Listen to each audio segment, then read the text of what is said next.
Hello everyone, in today's video I will be narrating stories that I found off of Reddit. If you enjoyed this video, make sure you subscribe to my channel, like this video, and comment something down below. But without further ado, let's get straight into these stories. To give you a little background about myself, I'm a female from a South Asian country. That being said, there are some states which are relatively safe. 2019 had been a rough year for me, but by October I started feeling rather better and decided to take a solo trip for my birthday. I spoke to some friends and decided to head to this small village down south. My brother helped convince my overprotective mother as he'd already been there. To put her mind at ease, I decided to get pepper spray. Unfortunately, we couldn't find one, so I kept a ball of deodorant and a knife handy. I decided to stay there for 5 days and booked a room at a guest house only for 2 days, thinking I'll check out this guest house that my friend had suggested and hopefully move there. To tell you a little bit more about this village, everyone is extremely friendly and warm, and they have tourists coming from all over the globe. Once I got to the room, I was a little paranoid because it seemed a bit dingy. Forget about a security system, the latch on the door was barely functional. The first night was a bit unsettling, but nothing happened. The next day was my birthday, so I rented a bike and went on exploring the village. Sometime after lunch, I decided to check out the guest house that my friend had recommended, which was a little secluded but extremely peaceful. As I reached there, I was greeted by the owner, who showed me around. This place had big huts on one side and a row of small rooms on the opposite side. I decided to take the latter as it was cheaper and I didn't plan on being in the room much anyway. We exchanged numbers and I told him I'll move in the next day. The next day, I got there and had lunch with the owner and he told me about the history of the place and a bit about himself. I realized that he wasn't around when my friend had been there. I was trying to read him, seeing if I was getting any creepy vibes from him since I was going to spend 2 nights there. I didn't see any red flags in particular. After lunch, I went to a restaurant that was right behind the guest house. I met some of the locals whom I was already acquainted with. Along with them were 2 new guys, one of whom was from my city. The 3 of us instantly clicked and started hanging out. Once it got dark, we came back to my guest house to chill, when the owner told us that he's planning a bonfire with some of his guests/friends who were sitting at another table. An hour passed as we ate and played cards, but those guys didn't seem like they were in the mood for a bonfire and soon left the place. Since the owner had already set things up, we decided to spend some time by the fire with him. We were all sitting and talking up until midnight, when the other 2 boys decided to take off as they weren't staying there. I told the owner that I head back to my room too. He tried to convince me to stay a bit longer, but I didn't want to be alone with him. My room's door had around 4 to 5 locks, but only 2 of them were functional. So I locked them and realized that the windows facing each other did not have any panes and the curtains were made with scraps of thin cloth, which meant anyone could peep inside and see everything. So I went into the bathroom to change and clean up. As soon as I stepped out and started taking my stuff from my bag, I heard someone whisper my name, twice. My heart skipped a beat and I froze for a few seconds. I decided to ignore it and quickly shut all the lights. Before going to bed, I decided to keep the bin right in front of the door, so in case someone tries to open it, it would make some noise. I took out my deodorant and knife and kept it right next to my pillow before laying in bed. I kept looking at both the windows on the side to see if anyone's outside. After about half an hour, the metallic door started rattling violently, as if someone was trying to force it open. Instantly, I stood up and got hold of the knife and deodorant. My mouth went dry and my heart started beating fast. I didn't know if I should scream because I only knew of one other girl who was staying in the opposite hut. After what felt like forever, the door stopped shaking and I collapsed into the bed. I checked the windows to see if anyone was walking by, but no one did. I tried to think of what it could have been. Maybe it was just the wind, but the curtains hadn't moved one bit.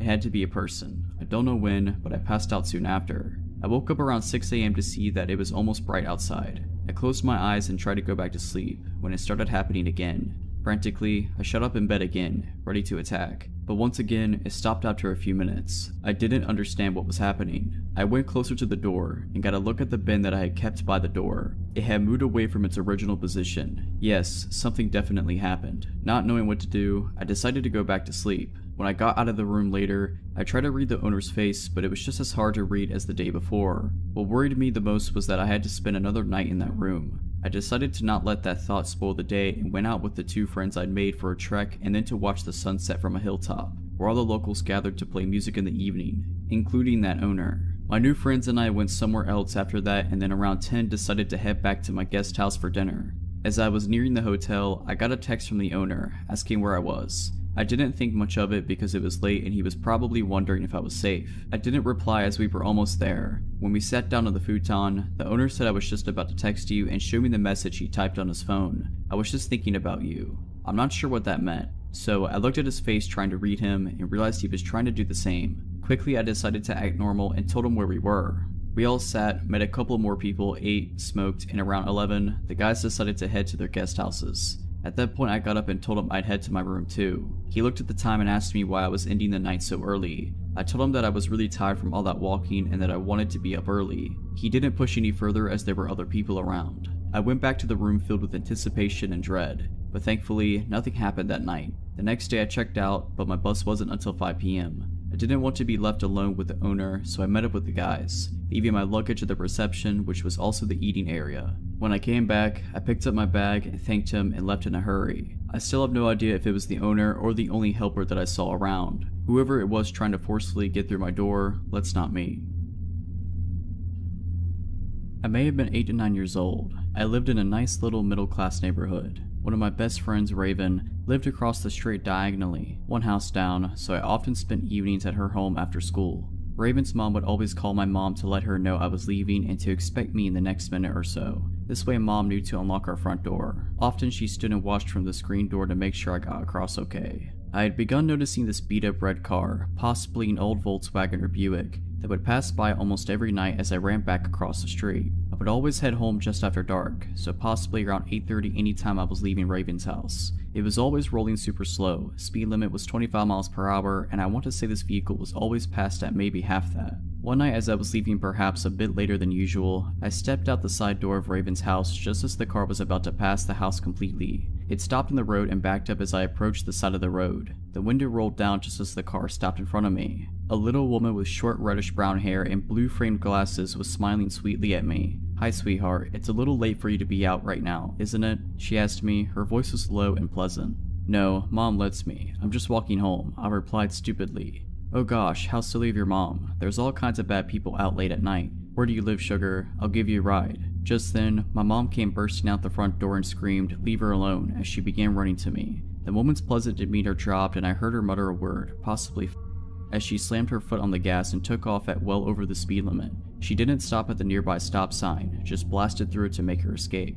I got a nice lecture that night, but also a lot of tight hugs. My mom was super glad that she chose to look out the storm door to check on me instead of just letting me wander home. I could have been taken, and she told me as much. I cannot remember if the police were called, but I never interacted with any officers. This doesn't end here though. Like most little kids, I really liked setting up lemonade stands. Like most little kids, I also enjoyed hand making and baking cakes and brownies and cookies, and also selling those at my lemonade stands. About 2 weeks after the prior incident, a beautiful sunny Saturday, mom helped me with the baking and helped me make lemonade and set me up in the front yard with my sign. She had been paranoid ever since the prior incident and had hardly let me out of her sight, aside from school and the bus, and this was no different. She stayed outside with me all while I sold my little treats to passerby, until she had to run to the restroom. It would obviously be a pain to take everything down and bring it inside while she went, and then to bring it all back out and set it up again. She figured I'd be okay for a few minutes, considering it was the middle of the afternoon and usually kidnappers aren't that stupid. Mom left me alone for several minutes when she went to the bathroom and presumably went to grab a snack as she was gone for 10 or so minutes.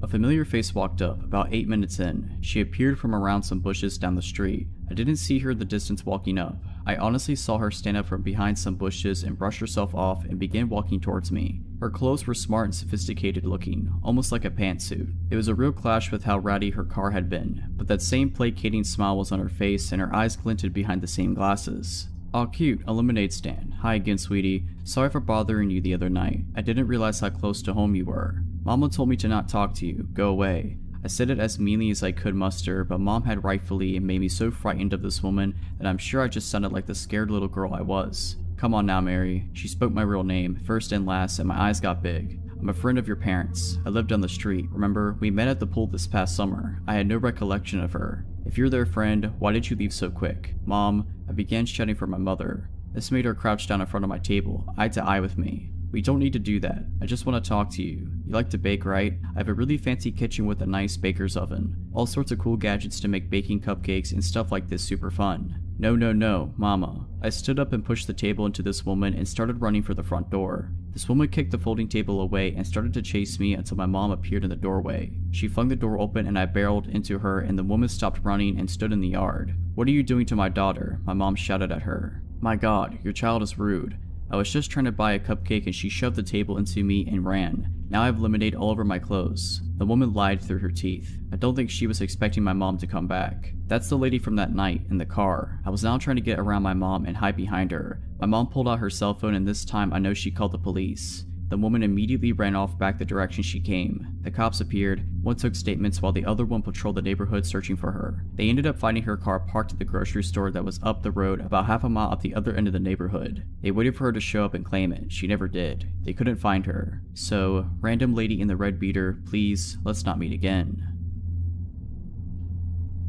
This happened a couple years ago when I was 16. I had just recently got my first job at a chain sandwich shop. It was located in the shopping mall outlet at the far end. There were quite a few businesses around it, including a restaurant down the way and a super Target on the other side of the mall on the far end of the parking lot. My parents were always super protective and taught me at a young age to be aware of my surroundings and protect myself, and rarely even let me walk alone to begin with. On this particular day, I had left my phone at home because I wasn't allowed to have it at work and had a daily time limit on it anyways. Thanks, Mom. I had ended up finishing up my shift early, and my mom was still shopping at the Target, so told me to go ahead and walk over to meet her. I began walking towards the Target and had to wait for passing cars. One silver car stopped and let me walk across. I smiled and waved thank you, and the man in the car did the same, and turned on the street going the direction I was walking. I didn't think anything of it, as it was a relatively busy parking lot and most of the shops are over on the other side by the Target. A minute or two goes by and I spot the same car now driving in the opposite direction towards me. I make a mental note but think I'm just overreacting.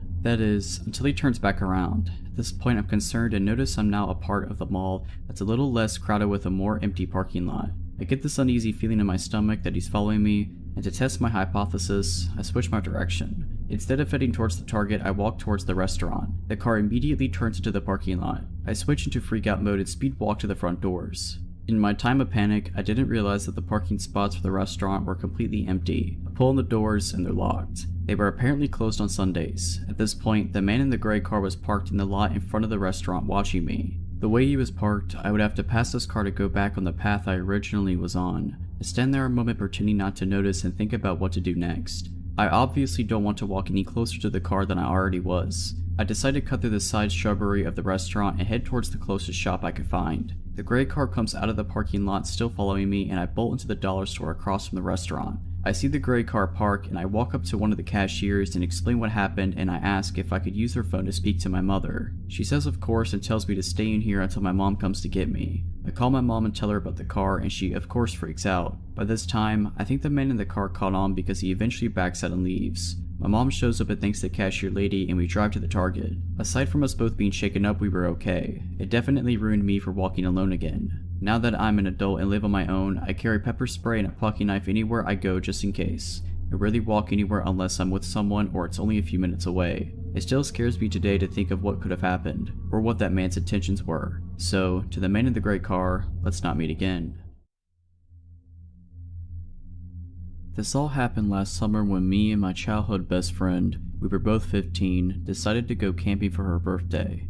We were originally supposed to be a 5 to 6 person group, but it ended up being just the two of us. So we met at her grandma's house, me with my scooter and her with her mom in a car, and headed to our camping site for the next 2 nights. The camping site was very deep in the woods beside a public trail, but there were still neighbors who had a lot right next to the one we were using. My friend's mother warned us to not go take a walk on the left side of the trail, which would lead us to the weird and possibly dangerous neighbors. We obviously listened since we didn't want any trouble at all. So after unpacking most of our stuff, her mother left, letting us alone in the middle of the woods with only a 50cc scooter to get out in case of emergency, which, don't get me wrong, is very useful but not very fast. So we started doing our thing, eating junk food, listening to music, catching up on both of our lives, since we haven't talked in a very long time. She moved away a few years prior to this, so we don't get the chance to talk to each other that much. The sun was slowly going down. It was getting darker and darker. We were talking and singing when we heard an ATV coming on the trail. It was coming from the left side. Me and my friend freaked out a little, so we basically just locked the door and ran to the back of the camper. The ATV stopped on our camping site. We could hear 2 adult males talking to each other about whatever knows what. It took something like 5 minutes, but they finally left. At this point, we weren't that worried because we thought it was just some curious people who wanted to know if there was anyone in the camper, which had already been robbed in the past, so we just continued our stuff, listening to music and all. By this time, it was already dark outside and the moon wasn't out yet, leaving us with no other lights than our candle. There was no water and no electricity in the camper, which also meant we had to go outside to use the bathroom. Fortunately, it was a full moon night, so eventually the moon would come out and we will be able to see outside pretty well. So again we were talking, everything else was quiet, no music, no animal noises either, and then we heard an ATV coming our way once again, so we turned out all the candles and stopped talking, waiting in silence. We quickly sat on the ground of the camper to make sure no one could see us from outside because the curtains were still opened, and then we listened. The ATV stopped a little before coming up to our camping site and everything went silent. A couple minutes after that, we could hear footsteps all around the camper. Yes, it could have been an animal, but with the ATV sound and what happened after, we know it wasn't an animal. The steps eventually faded away. We then quietly moved to the back of the camper, closing every curtain, making sure the door was locked. We brought 2 knives with us. We eventually heard another noise. We immediately went silent and we hid the candlelight. We then heard the noise again. It was like someone was trying to open the camper door just by turning the handle. We then heard footsteps going all the way around the camper and we could hear the person testing every single window to see if any of them were opened. We were almost crying. After they tested all the windows, the steps faded away with maybe 1 hour of tranquility and silence during which we were quite panicking. When we finally calmed down, we heard noises at the door once again, but this time, it sounded more like someone was trying to unlock the door with the lockpick. We could hear the lockpick inside of the mechanism and then the person would try to turn the handle. After 5 minutes of trying, the person probably got mad and started turning the handle angrily and punching and kicking at the door. We were freaked out. I had my brand new iPhone in one hand, hesitating on calling the cops or no. No service was available at this location, but 911 can still work most of the time. The noise was still going on at the door and all around the camper. This lasted for at least 30 minutes. The person was trying every window and then at some point gave up once again. We then started to make up a plan. The noise at the door happened a couple more times. We acted as if we were more than 2 people in the camper, so we started acting like my friend's mother and sister were there, as if one of our guy friends was there, and we acted like the noise woke us up and we screamed at the people to go away and we got mad. Our plan worked, I guess, since we heard multiple people running away. The next morning, after making sure everything was okay, we got out of the camper and we saw that a bunch of the plants next to the camper had been stepped on. There were footsteps everywhere in the mud and everywhere around the camper. Since it was daytime and my friend's mother was supposed to come back to see us, to make sure we were okay, we decided to sit outside waiting for her. We were walking around waiting when a car slowed down in front of our campsite. It never stopped, but we saw the driver staring at us. Then maybe 10 minutes later it went by again and again and again, always giving us that menacing stare. When my friend's mother finally arrived, we asked her if anyone tried to prank us or make a joke, and she went on and asked every possible suspect, and no, it was not a prank. Everyone promised that if it was them, they would have told us, but it really wasn't them. We didn't sleep alone this time. We had someone else come sleep with us for the second night.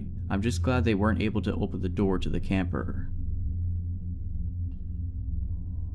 So I'm 23 now, but when this happened, I was 17. In my last year of high school, I was the art girl. I was working on my portfolio so that I could apply to art school. I mainly did landscapes, but part of the requirement for our portfolios was life drawing. Obviously, my high school didn't have any life drawing classes, so my art teacher linked me up to a life drawing class at a local university, which is one of the top art institutions in the UK. So for my school, I had to get a half-hour bus to the center of the city, and then walk maybe 15 minutes up a long stretch through the student district. It was a 6-week course and this happened the 5th week. The class was really interesting and I learned a lot since this was my first time working with life models. I was pretty confident and not too worried about walking alone at night. The class finished at maybe 9 p.m. and it was pretty dark by the time I got out. So 4 weeks walking there and back, uneventful. 5th week walking there, totally fine. 5th week walking back to my bus stop, also totally fine. 5 minutes at the bus stop, it was very freaky. So the stop I had to wait at was outside the expensive private school in my city. There's a strip with about 4 bus stops and it's also pretty busy. So busy that people don't even see what's happening right in front of them. So I must have been one of the first people there, so I'm standing just outside the shelter because I'm smoking, and obviously I don't want to be a jerk and make other people breathe in my smoke. So there's only about a few minutes left to my bus and I'm minding my business when this guy comes and stands super close to me. Like, not as in infringing a bit of my personal space here close, like literally I can feel him standing against me. He must have been in his 40s and just had that general creepy vibe and looked really grubby. So obviously I'm a bit freaked out and sidestep away. So does he. I look at him and he has the creepiest smug grin. But at this point I'm like, okay, he's trying to freak me out and he knows I know. I step away again, like fairly far away this time. He follows me again and is literally standing with the front of his body dead up against the back of mine. Honestly, I do not know how nobody noticed this or called him out. We were outside the shelter and it was dark. People are on their phones or their own conversations. I guess it must have been just that. I literally just froze in the moment, even though there were people around who would have helped. I don't want to overreact, maybe it's just a misunderstanding. I don't want to seem rude. So anyway, it gets worse. After dodging this creep for a few more moments as time dragged in slow, finally this bus comes around the corner. I know if I get on this bus before this guy, he is going to sit next to me, which is what I want to avoid. So politely I gesture and say after you. He gives me that creepy look again and says no, you go first. I insist but he refuses again. There's a big queue now and I don't want to hold anyone up, so reluctantly I get on right before this guy. I get on the bus and do the only reasonable thing, which is to sit next to an old lady right at the front of this empty bus. The seats are only in pairs, so there's no way he could sit beside me now. Like I said, this bus is almost empty, so where does he sit? In the seat directly behind me. I'm just sitting trying to ignore him, which is pretty difficult to do when this guy keeps leaning forward and literally playing with my hair. I have really long hair and his hands are on it.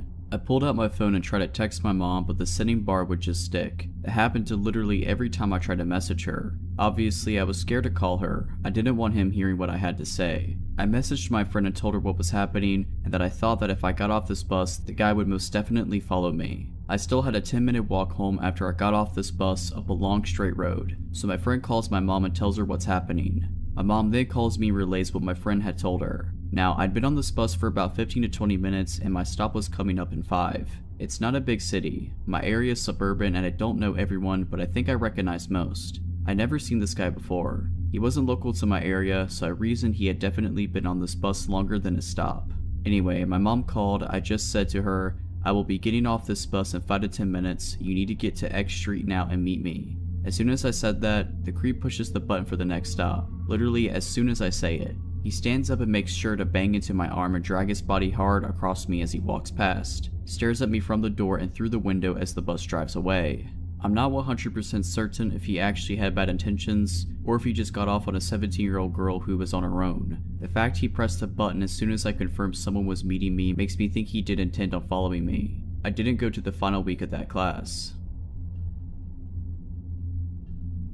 This happened this past year, my senior year of undergrad. I attend a big university with 2 bus stops. The first one is for a smaller portion of the school, and the second one is the main one that people use, but they're pretty far apart. I got out of class and was next to the small bus stop around sunset.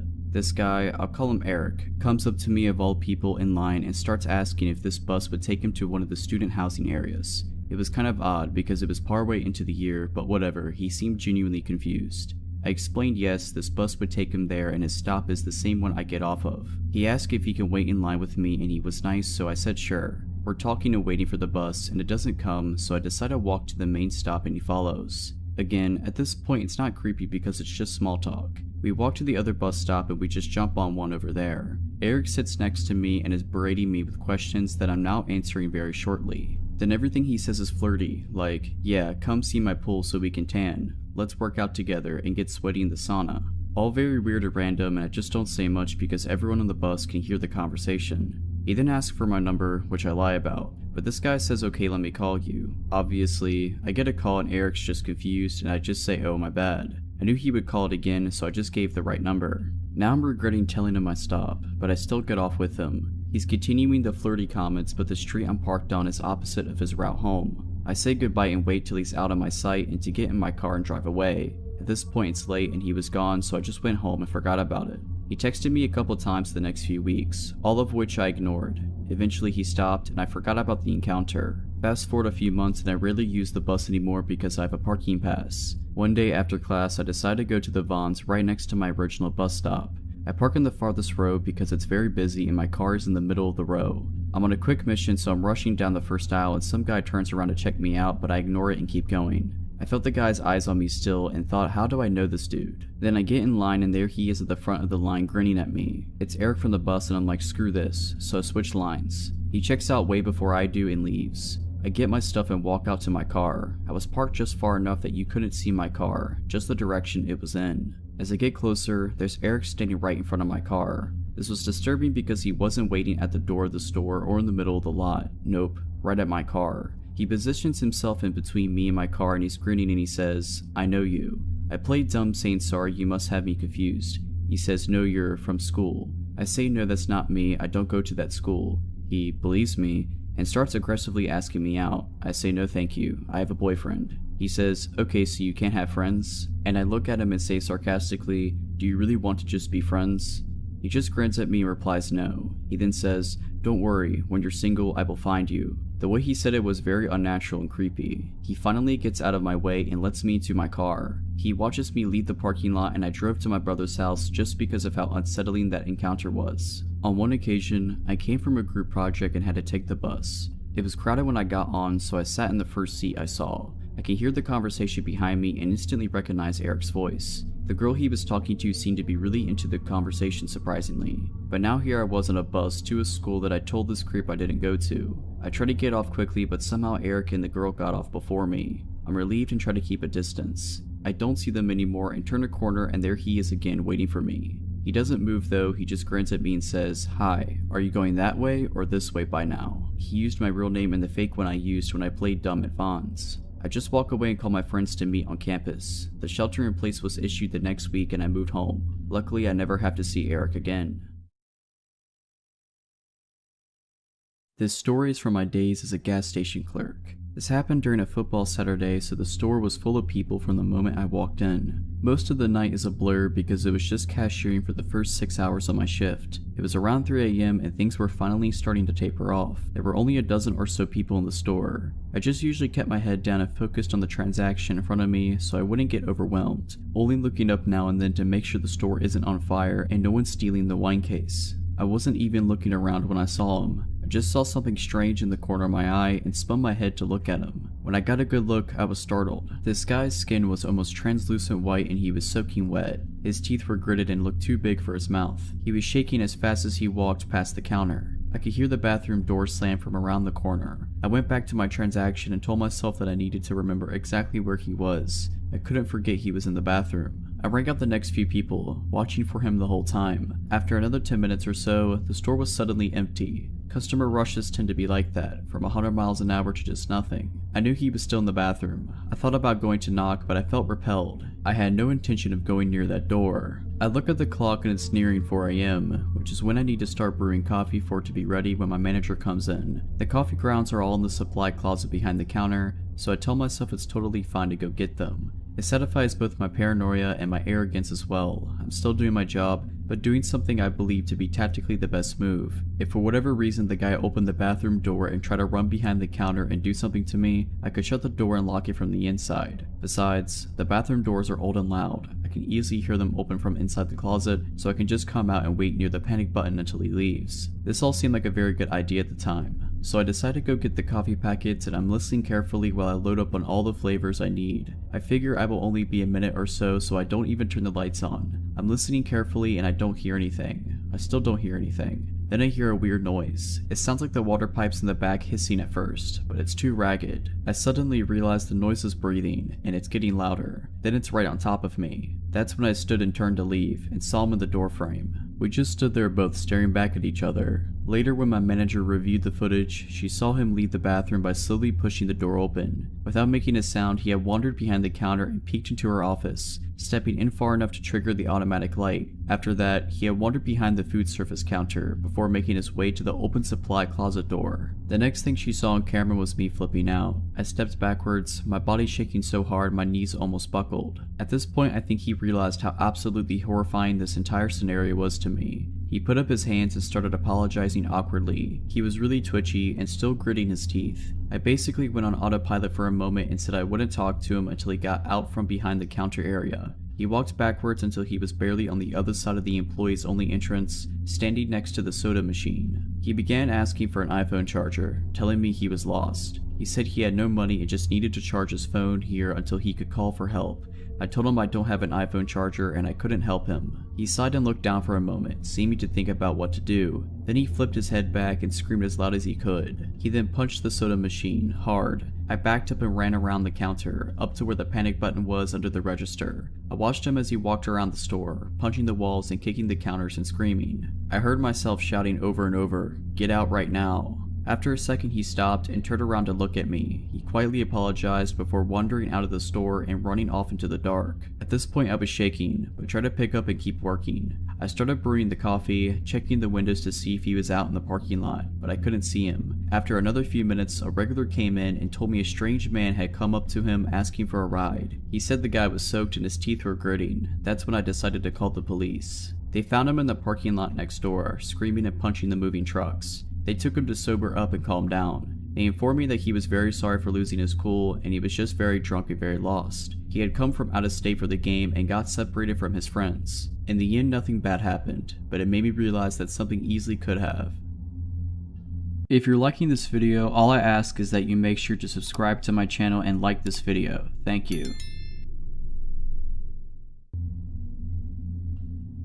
My skin still crawls thinking about this guy. He saw me shopping for school supplies and things for my new apartment one evening during my first week of grad school and decided I was his mark. I had just moved to my new college town, didn't even have a cell phone yet after leaving the one my folks paid for during undergrad behind. As I left the parking lot with my purchases, I noticed this truck pull up behind me at the exit. It was late and there weren't too many people out. I pulled out and so did he. It was a few miles down a long retail street with lots of stoplights before my turn. As I drove, I realized the guy in the truck was trying to get my attention. Over the next few miles, he kept trying to get me to look at him. Some red lights he would end up ahead of me, some behind or beside. At every light he positioned himself so he could stare at me, either directly or in one of his mirrors. His gaze was unwavering and my anxiety rose. He was driving oddly, speeding up close to my bumper, hitting his brakes when he was in front of me, swerving close to my car a couple of times. Finally, at a red light where he was beside me, I glanced over and absolutely started to panic when I was met with an unbelievably empty, unwavering stare. He saw that I was terrified and he was following me, and he was trying to force me to pull over. At one point I scooted through an intersection on a hard yellow a couple of cars ahead of him thinking I could shake him. Nope. He went around the cars at the light and ran the red and got back in front of me. A freeway entrance ramp came up and I tried to fake him out by putting on my signal and getting into the merge lane for it. He took the bait and started up the ramp. I quickly got out of the merge lane and continued straight. Again, I'd hoped to lose him, but he drove his truck down the embankment to keep following.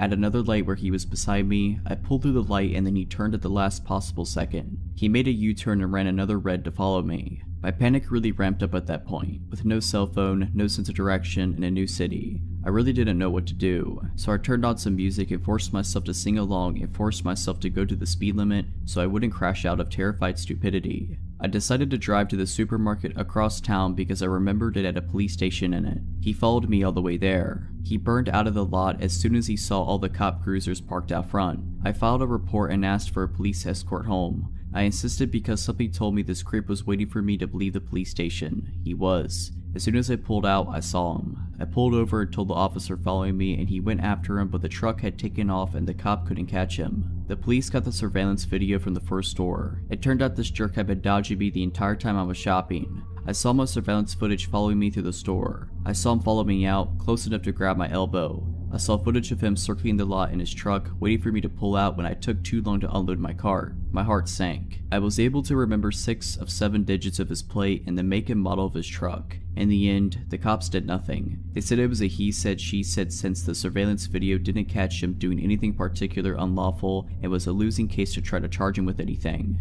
I ended up trading vehicles with a friend for a couple of months to try to feel safer and went on with my life. I had no idea what this guy did just a handful of months later until almost 15 years had passed. I was watching a Discovery ID show about the kidnapping and murder of Sandy Jeffers. I almost fell out of my seat when I saw the mugshot of her killer, Aaron Lee Skeen. It was him. I was so disgusted the law enforcement did nothing in my case that I tracked down the investigator in the murder case and, after verifying some things about his vehicle that were changed in the TV reenactment to weed out people making stuff up, she took my contact info and official statement. She could neither confirm nor deny that my run-in was with Skeen, but qualified her statement by saying at least you don't have to worry about him anymore because he got life without parole. I only wish something could have been done when he terrorized me. perhaps things would have been different for Sandy. So yeah, creepy murderous stalker crazy dude, let's not ever meet again. I go for a short run every night, right after sundown, when it's finally cool out. I always take the exact same route, a loop through a quiet and sparsely populated neighborhood, and now I realize how easy of a target that's made me. A short section of the route passes by an unlit park. A couple of weeks ago, I'd seen a guy hanging out behind a truck that was parked next to the entrance, and it was so unusual to see someone else up there that I decided to be extra cautious, turn around, and head back home. I didn't get close enough to get a good look at his face. A few days later, I saw what looked like the same guy by the park again. I figured I was probably just being paranoid, but I decided to turn around again just in case. I hadn't noticed any activity by the park in the last several days, so I resumed my normal route and didn't even think about the guy I'd seen up there. Then last night, as I was passing by the park, I had this inexplicable feeling that I was being watched. I couldn't spot anyone nearby, but the park extends into pitch black darkness, so someone could easily hide there unseen. I decided to just keep running, look confident, and try to hurry past the park as quickly as I could. Suddenly, I smelled a strong wave of cologne in the air that immediately put me on edge, and I'm pretty grateful he was wearing it so it tipped me off. After I smelled it, I had no doubt in my mind that there was somebody nearby, but still, I didn't see any movements in front or on either side of me, and I was afraid to turn around. Immediately past the park, there's a bend in the road. There's a house on the corner as you turn down the road. The house has lots of tall bushes in the front yard. I normally run right past those without even thinking of it, but since my gut instinct was blaring like a siren, I quickly moved to the middle of the street as I rounded the corner. I shot a glance behind me to see if anyone had actually been nearby. I saw a man slowly walking through the front yard of the house on the corner, looking towards me. He paused behind the bushes, as if trying to remain hidden. I could see his jeans and a pair of black-white sneakers, but little else. His slow footsteps were so creepy that I can't get the image out of my mind, as if he was trying to be quiet as he could. If I hadn't made the split decision to run into the middle of the street and away from the yard, I would have been within grabbing distance. I turned on the flashlight on my phone, aimed it right at the bushes hoping it'd startle or blind long enough for me to get some distance between us, and started sprinting at full speed down the road. It was probably the fastest I've run in my life. At the end of each block, I glanced behind me to check if the man was there. Fortunately, I lost sight of him. If he decided to sprint after me, I'm not sure what I would have done. From what I could make out, this guy was at least a foot taller than me. By the time I got home, the adrenaline had dissipated and I was shaking with fear. I couldn't sleep at all that night. What scares me most about the whole thing is that I'm 99% sure this was the same guy I'd seen hanging out in front of the park recently. And now I can't shake the idea that he'd been watching me and calculating the right time and path to try to sneak up behind me. He knew that I always ran past there around the same time. The thought that he was probably watching me from the darkness in the park last night before quietly moving out of it and starting to follow me makes me sick. Needless to say, I won't be running past the park at night anymore, or running alone at night, period. The terror I felt when I turned around and saw the guy's shoes slowly moving behind the bushes and his head facing me is like nothing else I've felt before. I live in a small town, the kind where almost everyone knows each other, and it also really creeps me out to think that this might have been someone I've seen around town in the past. Part of me wishes I could have gotten a better look at his face for the police report.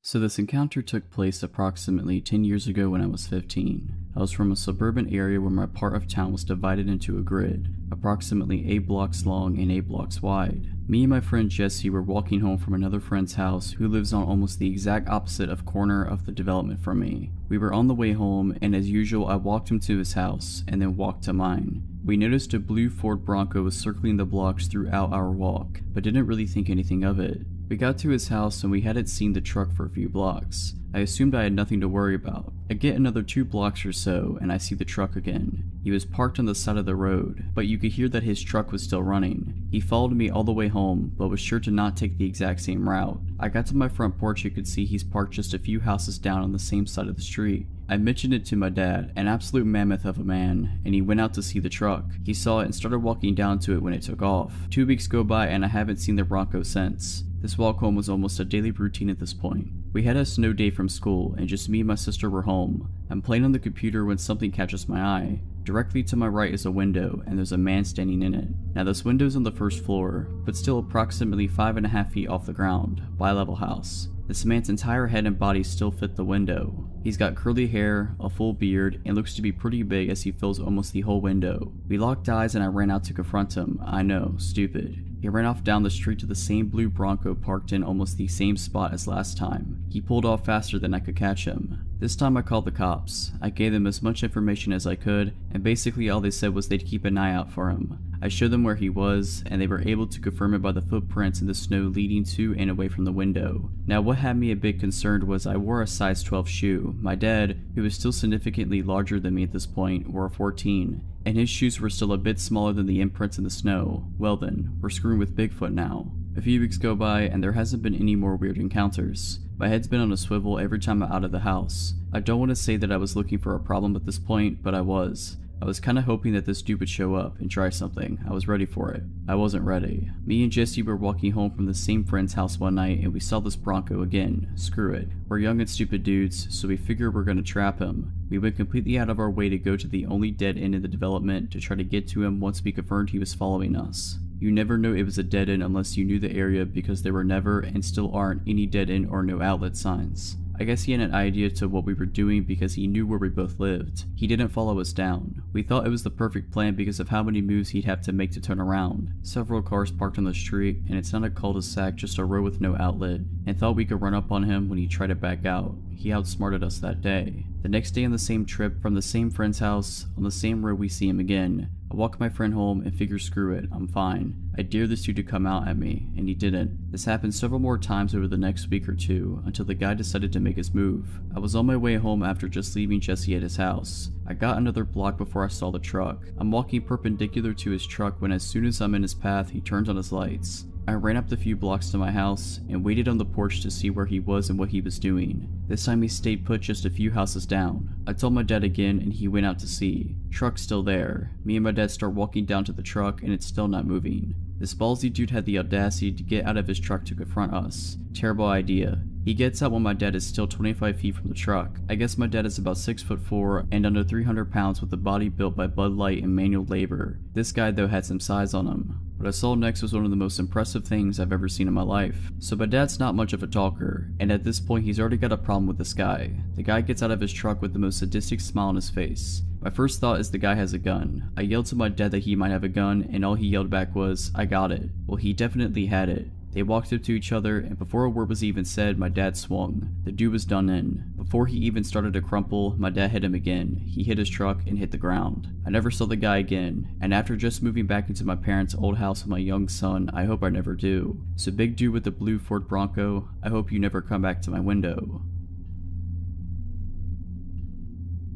So this happened about 14 years ago. I was 21, and it was the days of MySpace. I never used my real name online. It was in the mode of constantly posting pictures of me smoking, etc. So yeah, I happened to work at a local sandwich shop, and upon taking an order from a customer, I hear, "Hey, aren't you?" enter my MySpace name. To which I asked why, of course, and he proceeded to tell me his MySpace name, and I realized we have randomly commented on mutual friends' pages. Okay, whatever. He and his friends sit in the dining area and eat their lunch, but before leaving he came back to the counter. I thought he wanted a refill on his drink, so I went to the counter to ask him what he would like. "Would you like to get drinks with me sometime?" I was a little surprised, but fresh out of a bad breakup and was ready to date, so I said sure, why not? I told him to message me online later and we could work it out. Cut to 2 days later, it's Friday, and he picks me up and we head to a bar across town. I had known this bar was there forever as I grew up there, but had never been inside. We were the youngest ones there by about 30 years, and there was literally only 10 people total inside, including us and the bartender. Weird, whatever. We have a few drinks, play some pool, and it's time to leave. I kept my pace and only had 2 cocktails because I didn't want to get drunk with someone I didn't know. He, unbeknownst to me, was about to be pretty tossed, so we leave. Not wanting to go home, I agreed to go to his house and hang out some more. He lived with his grandmother at the time and had a pool table. We wandered the house for a bit, him showing me random pictures of him growing up, awards won, etc. We play a game and I let him know I need to be getting home. I lived about 20 minutes away by car. He says he's too drunk to drive and that I should stay. Now, I lived with my mom and we didn't always see eye to eye, so calling her 2 to 3 a.m. and waking her up to ask for a ride was not in my list of plans.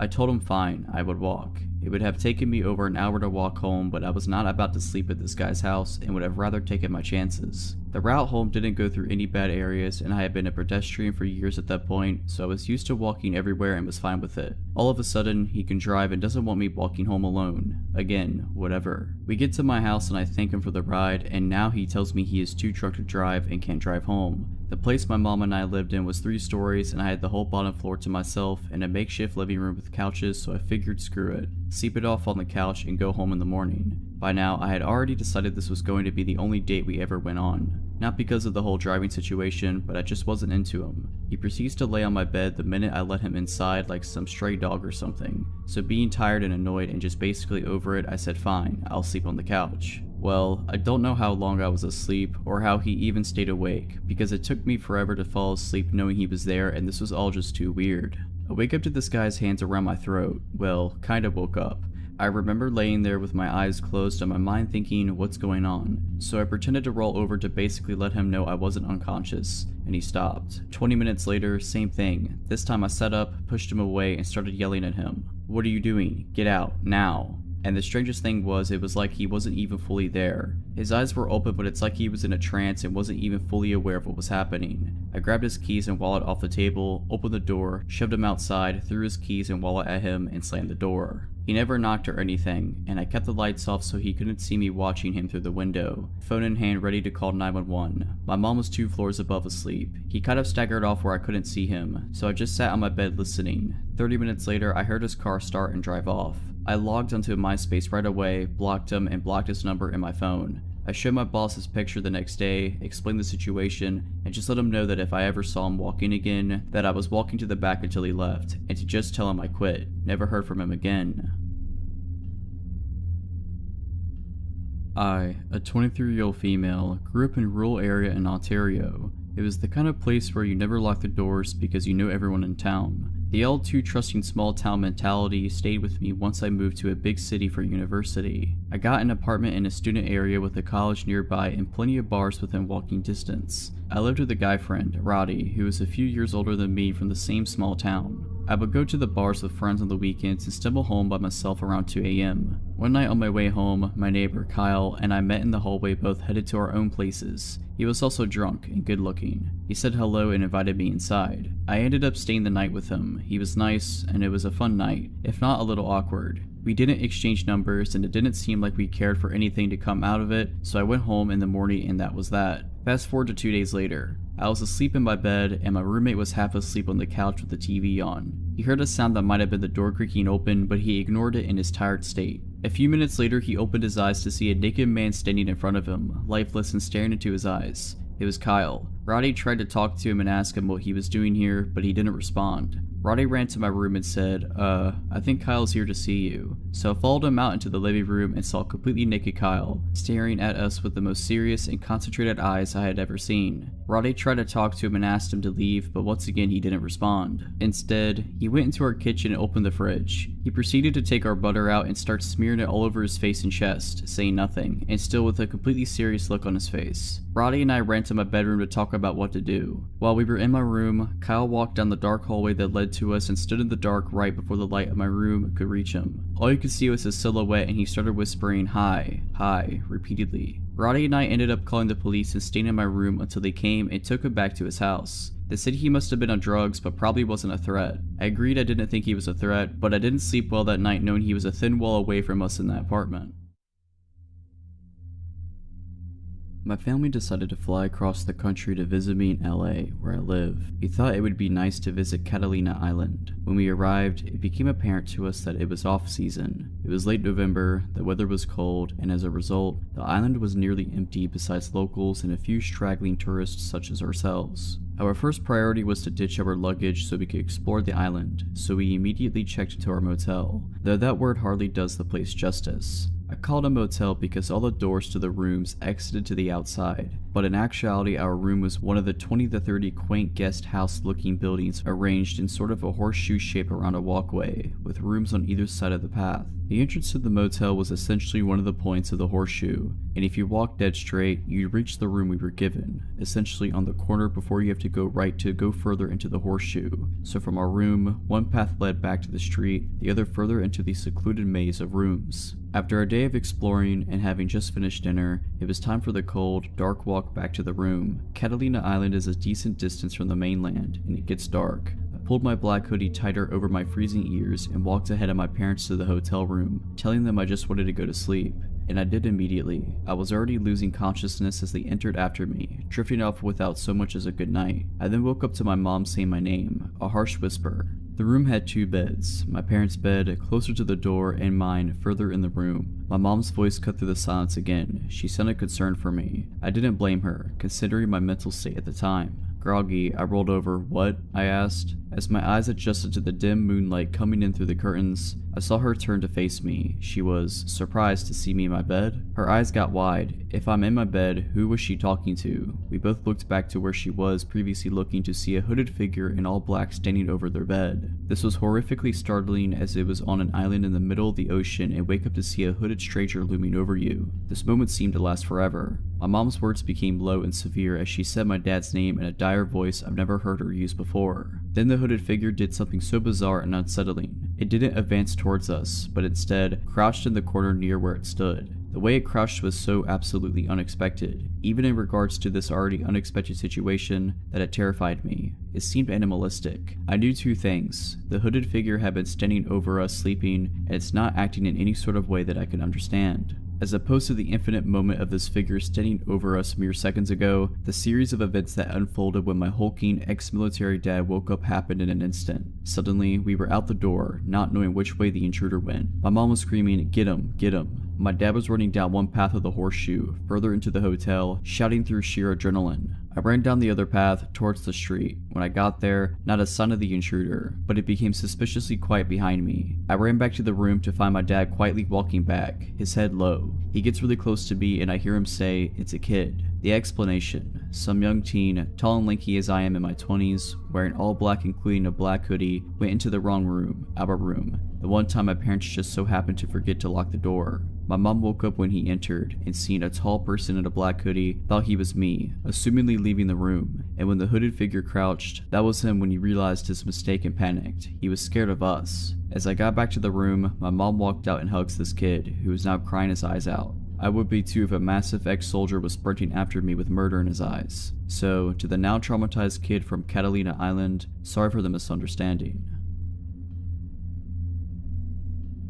For a bit of backstory, I live in a big city which is mostly a friendly place, but like all cities, it has its rough areas. There are 2 main spots that are known to be particularly rough, and for the first 14 years of my life, I lived in one of those areas. So though it can naturally be a bit uncomfortable, I tend to be pretty unbothered by odd people talking to me in the street. Anyway, I moved from one rough area and moved to a safer one, but it's very close to where I originally lived. I know both of these areas pretty well too, which helped me with what happened 5 months ago. I had some stuff going on in my personal life and going through phases of bad anxiety as it is. I had to make the decision to take some time off of work, but wanted to try and stay in a routine and be productive. I went to the dentist way past when I should have, so I made an appointment and when it rolled around, I walked there. My dentist is in the rough area that I now live close to. On my route home, I have to walk past a pub on a main road which has a super bad reputation. Anything you can think of, it's happened inside or just outside of this pub. Anyway, I noticed someone sat on the bench outside the pub. I have my headphones in but see him saying something, so I assume he's asking me for something and take an earplug out. He asked me if I want to join him for a drink. This was around 11:30 a.m. by the way. I just said no thanks. Now as soon as I got a few steps away, I had this bad feeling like something was just not right. As I mentioned though, I was going through a phase of bad anxiety, so I chalked it up to just being that. After about 2 minutes, I go to turn left and see the man walking in my direction in the corner of my eye. I told myself it was nothing, but took my headphones out anyway just in case. As I was about to walk through a narrow road that leads to a car park and is always very empty. All of a sudden I hear him shouting at me, "Hey miss, I'm talking to you, wait." He catches up to me and tells me, "I'm not a creep, but you're too beautiful to let go." I try and stay polite but also make it clear I'm not interested. He asked if I was single. I said yes. When he asked what I was doing that night, I said I had no plans. I 100% know I should have lied, and as the truth came out I was really annoyed with myself, but whatever. He seems to get the message and I say I really have to go, so I carry on walking thinking that it's the end of it. So I make my way across this big car park. At the end of the car park is a cycle/pedestrian lane that has a massive wall on one side with 2 lots of steps that lead to a car park to a retail park, and bushes on the other end, and it's super narrow. I get into the lane and hear footsteps like someone is running, probably a jogger. I'm getting paranoid until right behind me I hear, "At least give me your number." I finally start to panic and realize actually it's not my anxiety and this is super shady. I give him my number but change the last digit, and this guy proceeds to attempt to drop call me. Clearly my phone doesn't ring, and then he starts getting annoyed saying I need to give him the right number. He then has his hand basically on my phone, standing way too close to me, and orders me to type his number in and drop call him. Creep now has my number. Still not enough for him, I reiterate that I'm on my way somewhere and seriously need to get going. He then grabbed me by my elbow and I had a massive adrenaline rush. Next thing I knew, I was at the top of one of those sets of steps that lead to a much busier and open space. I ran as fast as I could. Luckily, one of my friends works in one of the stores in the retail park, so I ran over to it practically looking over my shoulder the whole time. I find my friend, visibly shaking, can barely speak. She asks if I'm okay and I just burst into tears. I gather my thoughts and tell my friend what just happened. He's been calling my phone this whole time. She takes my phone and notes his number and then blocks him. She takes me to the staff room and convinces me to file a police report, which I do. Unfortunately though, I found out street harassment is not actually illegal where I live, but because he made physical contact, it might not be a complete lost cause. The police tell me they will be in touch. Now fast forward until around 2 weeks later. A mom's friend who knew about what happened sent her an article and asked her to show me. I genuinely couldn't believe my eyes. It was about a man who had followed a girl and then assaulted her in the same rough area. At the end of the article is a picture. It's him. I haven't heard anything from the police, and since he had already been charged, I figured there wasn't any need for me to contact them again. My heart goes out to the girl, and although currently in jail, I really hope neither of us ever have to face him again. His charge was pretty serious, so he will be there for a long time, thankfully. The following experience happened to me a few years ago when I was on the train home from school. It was around 10 p.m. at night as I had stayed back in a public library to study. One thing you should know is that my train line is particularly dodgy, and you can meet some truly weird people on the train when it's late. When I got into my carriage that night, it was particularly empty, apart from 3 women sitting on the opposite end of the carriage. I sat down and plugged my earphones in to watch YouTube. My train ride usually takes around 45 minutes. About 3 stops into the train ride, and the only other person who had gotten onto my carriage at the time was a man who was wearing construction clothes. He sat near the 3 women, so I assumed he knew them. I turned my attention back to my video. A few minutes later, I noticed that the 3 women who were sitting on the opposite side of my carriage had moved to my side. I didn't really think much of it as I was engrossed in the video I was watching. That's when I noticed someone take a seat opposite of me. It was the man who had gotten on earlier. He asked me my name, but he was giving me a weird vibe, so I pretended like I couldn't hear him. I had my earphones in after all. He then proceeded to tap my knee to gain my attention. There was no use ignoring him, so I removed my earphones and looked at him. He was a big guy, probably around early 40s, and he was clean shaven. He asked me my name, to which I gave him a fake name. He then asked me how old I was. I was in my school uniform at the time, so I told him. He reached out his hand and introduced himself. Not wanting to be rude, I extended my own hand to shake his hand. This is when things started to get weird. His handshake was super weird. His grip was abnormally tight and he seems to pull my hand towards him as he shook it. I quickly withdrew my hand. He then asked me if I had a girlfriend, as he thought I was quite attractive. Alarm bells began to ring in my head, and glanced over at the 3 women who refused to even look over my direction. Seeing as they would be no help, I would just have to look out for myself. He then took out his phone and started showing me a picture of a girl who seemed to look around my age. He then asked me if I thought she was beautiful. Again, not wanting to be rude, I simply nodded and said she was. He then asked me if I would be interested in marrying her. I just started laughing as I thought he was just joking around, but his eyes were dead serious, and he just glared at me. He repeated his question, to which I responded that I did not know her and that it was inappropriate. He suggested that I give him my number so that he could arrange for us to meet. This seriously creeped me out, and I politely declined, stating that I was busy with school and that I was not looking to get into a relationship. As I said this, the train was coming to a halt at a station. I was still 3 stops away from mine, but I decided that it was time for me to get out of the situation. I apologized that this was my stop and that it was nice to meet him. As I got up to leave, he extended his hand for a handshake and thanked me for talking to him. I didn't want to shake his hand, but I did not want to trigger him, so I reached out my hand. Suddenly, he grabbed my hand and pulled it towards him. His eyes were full of anger. He then asked, "What, you don't want to marry my daughter? I will break you." I quickly broke the grip and left the carriage. As it was nighttime, there were always police officers patrolling the platforms. I rushed towards one of the officers and told him everything that happened. I then described his clothing and which carriage he was sitting on. While waiting for the next train, the same officer came up to me and told me that officers had picked him up 2 stations down and thanked me for letting him know. Although the officer asked for my details, I was never notified as to what happened to him. I just hope that I never have to experience a man on a train like that in the future. If you're liking this video, all I ask is that you make sure to subscribe to my channel and like this video. Thank you.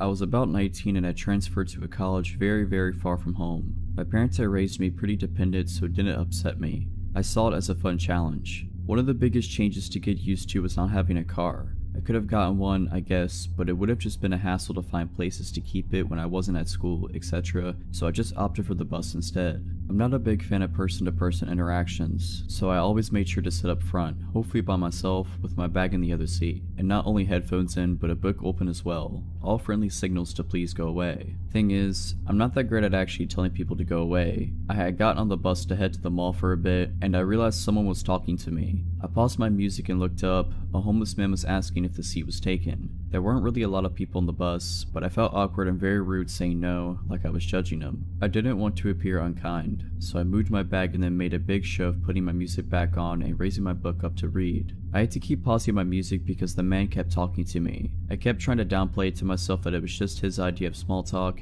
even though the questions pointedly fixated on details about me, my age, how pretty I was, if I had a boyfriend. I lied and said yes, of course, and that didn't dissuade interest at all, and so on. It was a very long 20 minutes. He kept getting closer, never overtly touching or filling the space in a way that I could make an obvious complaint about, but by the time we arrived he was practically faced completely toward me. It was definitely blocking me from moving to another seat. Finally my stop came and I jumped up. He was perfectly nice about moving so that I could get by, or so I thought. Turns out he was actually just getting up himself to get out of the same spot, not pausing for a moment and talking to me. Great. It was the middle of the day on a crowded street, so I didn't feel like I was in imminent danger, and therefore felt that anything other than open welcoming would be the height of rudeness for me. I smiled awkwardly and moved on toward the mall, only for him to fall in step with me, continuing to ask for details about myself and my boyfriend. Being naive, I tried to cut him off with, "Oh, I'm headed to the mall," but of course that only gave him the chance to say, "Me too," and well, we headed there together. He started talking to me about how good of friends we were now and how close he felt to me and so on. Honestly, I checked out a good while ago and was trying to find ways to ditch this guy. I ducked into the first store I saw when I got to the mall and he followed me in. I was at this point not even making full sentences, just mumbling things about, "Oh sorry, I need to," and then I tried to lose him down another aisle. It didn't work. I finally made a turn he couldn't follow quick enough and literally hid behind some shelves waiting for him to go by. I dashed out of the store and he saw me and yelled at me to wait and ran after. I ran down the strip and dashed into a random store and went straight to the back to the dressing rooms. I hid in one of them for as long as I felt that I could, and then I peeked out and saw him in the larger mall area, scanning. He finally moved off down the wrong way and I stayed in the store another half an hour, pretending to look at clothes. I don't know what the shop girls must have thought. I was clearly shaken and to the point of tears, but I had called my mother by that point and was keeping her on the phone. When I left, I ran out of the mall and went around to a different bus stop, in case the man would be back at the first one. I was so scared that he would show up again and this time follow me to my apartment. There's a lot I didn't do right in that situation, but I'm just glad I was lucky enough to lose the guy. I can't say what my job was, because what I did was literally the name of the company, but it had something to do with law and a small basement office. This office had 2 main rooms and a bathroom. The boss worked in the room in the back, while the rest of us, 3 in total, worked in the front. This wasn't a place where clients came and met with us. It was just where we got work done on computers and packages sent before leaving. Oftentimes I worked alone the last 3 hours, which in reality was great. I got to listen to whatever music I want, sing and get stuff done on the computer. On occasion my boss would come to pick something up or just get a bit more work done. And on this day he did, but he came in with an older gentleman that I didn't recognize. My boss explained that the man was a customer from one of the companies on the top floor and he left only to realize he really needed to go to the bathroom and asked to use ours. My boss stuck around near my desk until the man left and then got to work. As I continued to work, I began to cough and wheeze a bit. Breathing became painful and, at first, I didn't know why until I gradually got a whiff of smoke, cigarette smoke. None of my coworkers smoked and I don't know if I'm allergic or intolerant to cigarette smoke, but I instantly feel ill whenever I begin breathing it in. I shrugged it off and watched my breathing, being sure nothing bad was happening to me, and not soon after my boss grabbed his coat and began to leave. He said, "Your coworker will be coming in a bit just to pick some stuff up,"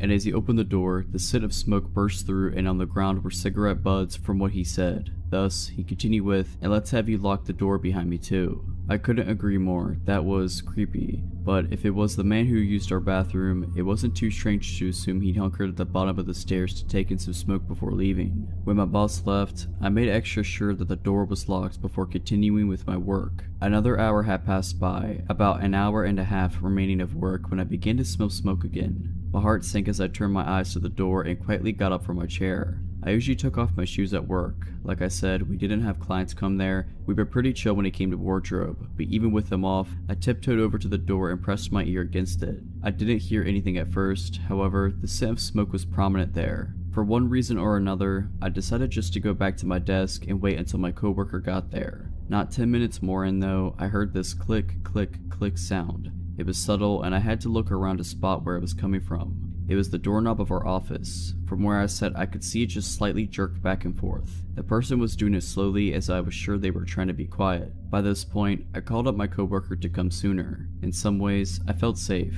I was in a locked area after all, but who knows, right? After calling him though, the scent began to diminish and the doorknob stopped moving. I tried to listen for someone going up the stairs. I didn't hear anything for a long while until I heard someone coming down them. It was my coworker. He came in and said, "There are like 10 cigarette butts out here." I explained further what had happened as he came in and locked the door himself. I also explained the man who'd come in to use our bathroom prior. Like I said, I couldn't be sure if they were the same person. There wasn't much to take from the offices. The computers were fairly old, wouldn't at all get a good chunk of money from them, and everything else was paper. We weren't at all at a place that kept money around. So if it was him, I can't fathom what he saw that he'd feel the need to come back in to steal. My coworker somewhat brushed it off. He figured that the person was gone, all was fine, and went to pick up what he needed to. He ended up staying for a while, I'm not sure why, perhaps he felt like he needed to, because as I began finally finishing up my work, the smell of smoke came back. My coworker and I looked at each other, almost as a way to confirm that we both smelled it. The click-clacking of our computer stopped and we just waited and waited and waited. We didn't take our eyes off each other as the click, click, click came back. I just didn't want to deal with this and go home as soon as possible, but I shirked the thought of walking out there. My coworker was far more fed up.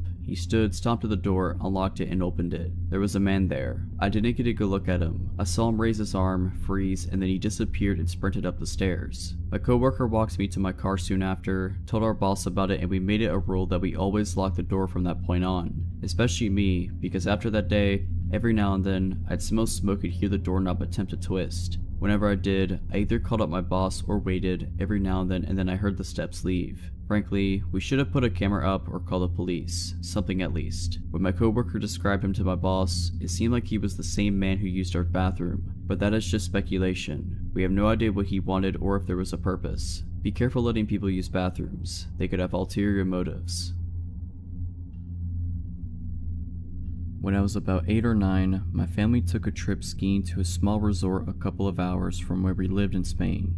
The resort itself was a sleepy little town of about 400 to 500 people max, with a few small supermarkets and hotels, and not much else. Typically, we picked the worst time possible to embark on the trip, which we had been planning for a good few years. The night after we arrived there was a blizzard, and so we spent the first half of the week locked in the hotel. Although we were able to go outside for the remaining few days, we had little to do given that the slopes were shut. The story I want to tell comes from those first few days locked in the hotel. Despite my parents' annoyance at the timing of the trip being a nightmare, myself and my sister, who was 11 months older, were having a fantastic time. Locked up in the mountains with nothing to do, we were able to spend our days running around the hotel, eating sweets and watching the TV in the lobby. I should probably mention at this point that the hotel was somewhat of a maze. The large bar restaurant area where my parents sat each day reading was at the center of the hotel. The myriad of smaller rooms then connected to the bar area at random points, shooting off in different directions. These rooms often had no discernible function. Each one had the same mahogany interior,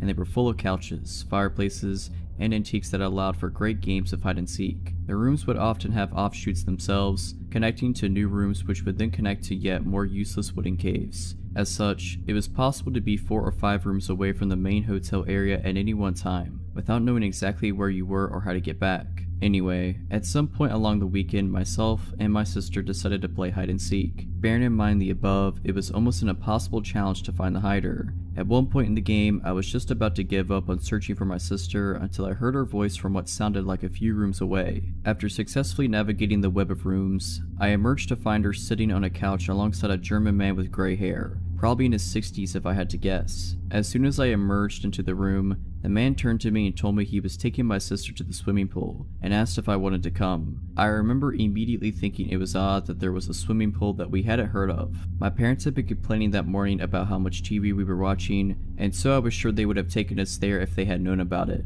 And besides, the hotel did not seem of the size to be able to host one. I told the man that I have to ask my parents first, and told my sister to come back with me to find them. He immediately replied that I should go and that he should take my sister on ahead. I told my sister that she absolutely had to come with me, but excited at the thought of the swimming pool, she said she didn't want to.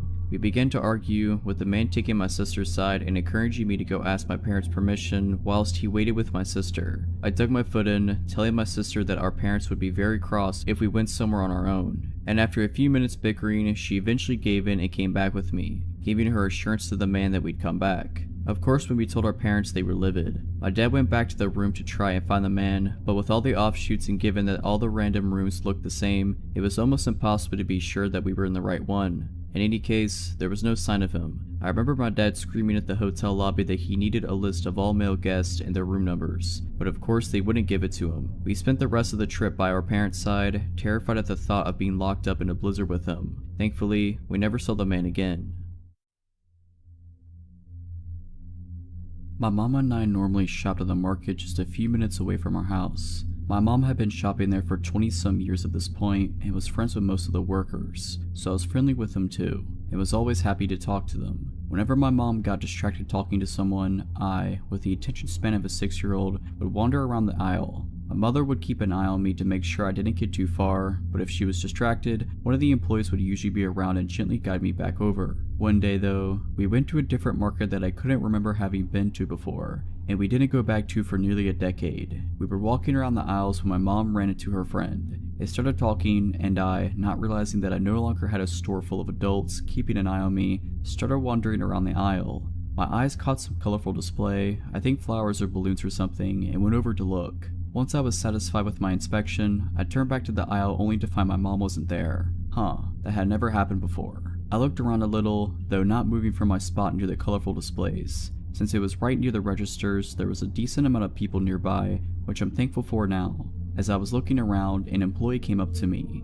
He was older than my sister, she was 12 or 13 at the time, and younger than my dad, in his mid-40s, which was about the only way I could gauge age. Now, I would say he was probably in his early to mid-20s if I remember right. "Hi there," he said sweetly, in that tone you normally speak to kids in. I cheerfully said hello, actually stepping a little closer. "Are you looking for mommy?" I say yes, happily explaining that I had last seen her talking to her friend and that I could normally find her easily when I wandered away, so I wasn't sure where she could have gone. "Does she leave you alone often?" "Not really. My older sister was normally with me if my mom wasn't. She was 12 or 13 and she was super mature, so if my mom had to leave her for a little bit, she knew I'd be okay. And she never left us alone in public, just at home if she needed to run somewhere, never for very long. And my dad was at work a lot and didn't come back until late usually." "Where do you live?" "Well, you wouldn't know it, I just learned my address. We just learned how to mail a letter in school, even took a little class trip to the mailbox in our school corner to send them out. I knew how to write my address now, and I knew how to say it." "Where do you go to school? Who picks you up?" "Well, I go to the local elementary school. I don't know the address though, sorry, but I know which street it's on because I wait on the sidewalk for my mom or daycare sitter, depending on the day, so I see the street sign a lot since I'm usually waiting for a while to be grabbed." It had only been a few minutes since I last saw my mom. Even with how much information I was dumping, I was a very fast talker, but I was starting to get a little antsy. Not because I was uncomfortable talking to a stranger, but because I had skipped lunch that day specifically to calm my mom into letting me get a bagel from the store next door, which is why we were at the market in the first place. My mom was holding onto the bagel to make sure I didn't try to eat it too fast and choke, which I had done several times in the past. I wanted my bagel, and while I liked talking to this grown man who made me feel smart and was oh so interested in my life, I liked bagels more. Plus, if I caught my mom when we were near the bakery section, I might be able to use my charm and get a cookie. So I gotta find my mom now. "Oh well, I'll walk around with you and help you find her. You wouldn't lead me through the market you work at where you can easily bring me to the back room, meat locker, or any number of places?" "Yeah, sounds good." Ozzy. I look around to see my mom, the relieved look on her face slowly changing into something more anxious. I smile happily and wave her over. She immediately grabs my hand and I could tell she wants to chide me, probably for leaving the aisle, but she seems more occupied on the man in front of me. Before I can even open my mouth to introduce him, or remember that I never got his name, he quickly says that he's glad I found my mom and he needs to get back to work, and practically runs to the back of the store. My mom puts her hands on my shoulders and looks me in the eye, her expression a lot more worried now. "What was he talking to you about?" she asked, her voice more serious than I'd ever heard her. "Can I have my bagel?" My mom opens her mouth, pauses, and goes into her purse to hand me my bagel. Between bites, I happily tell her about the conversation and everything I remembered. My age and grade, pickup schedule, likes and dislikes, my literal address. My mom gradually became paler, then became red with anger. She brought me over to the manager, and I don't remember much about the conversation. The police weren't called. We went home, and my mom told me I wasn't allowed to walk around the store anymore. No more talking to any stranger, even if they worked at the store we were at, unless she was with me. If I ever saw that man ever again, I was to run away, find someone I know, and ask for help. If all else fails, scream at the top of my lungs. If my mom hadn't found me, something bad might have happened. If not in the store, then in front of my school, and if not in front of my school, then my house. A little over a decade later, I've never seen the guy again. Let's keep it that way. I had started hanging out with a very nasty crowd.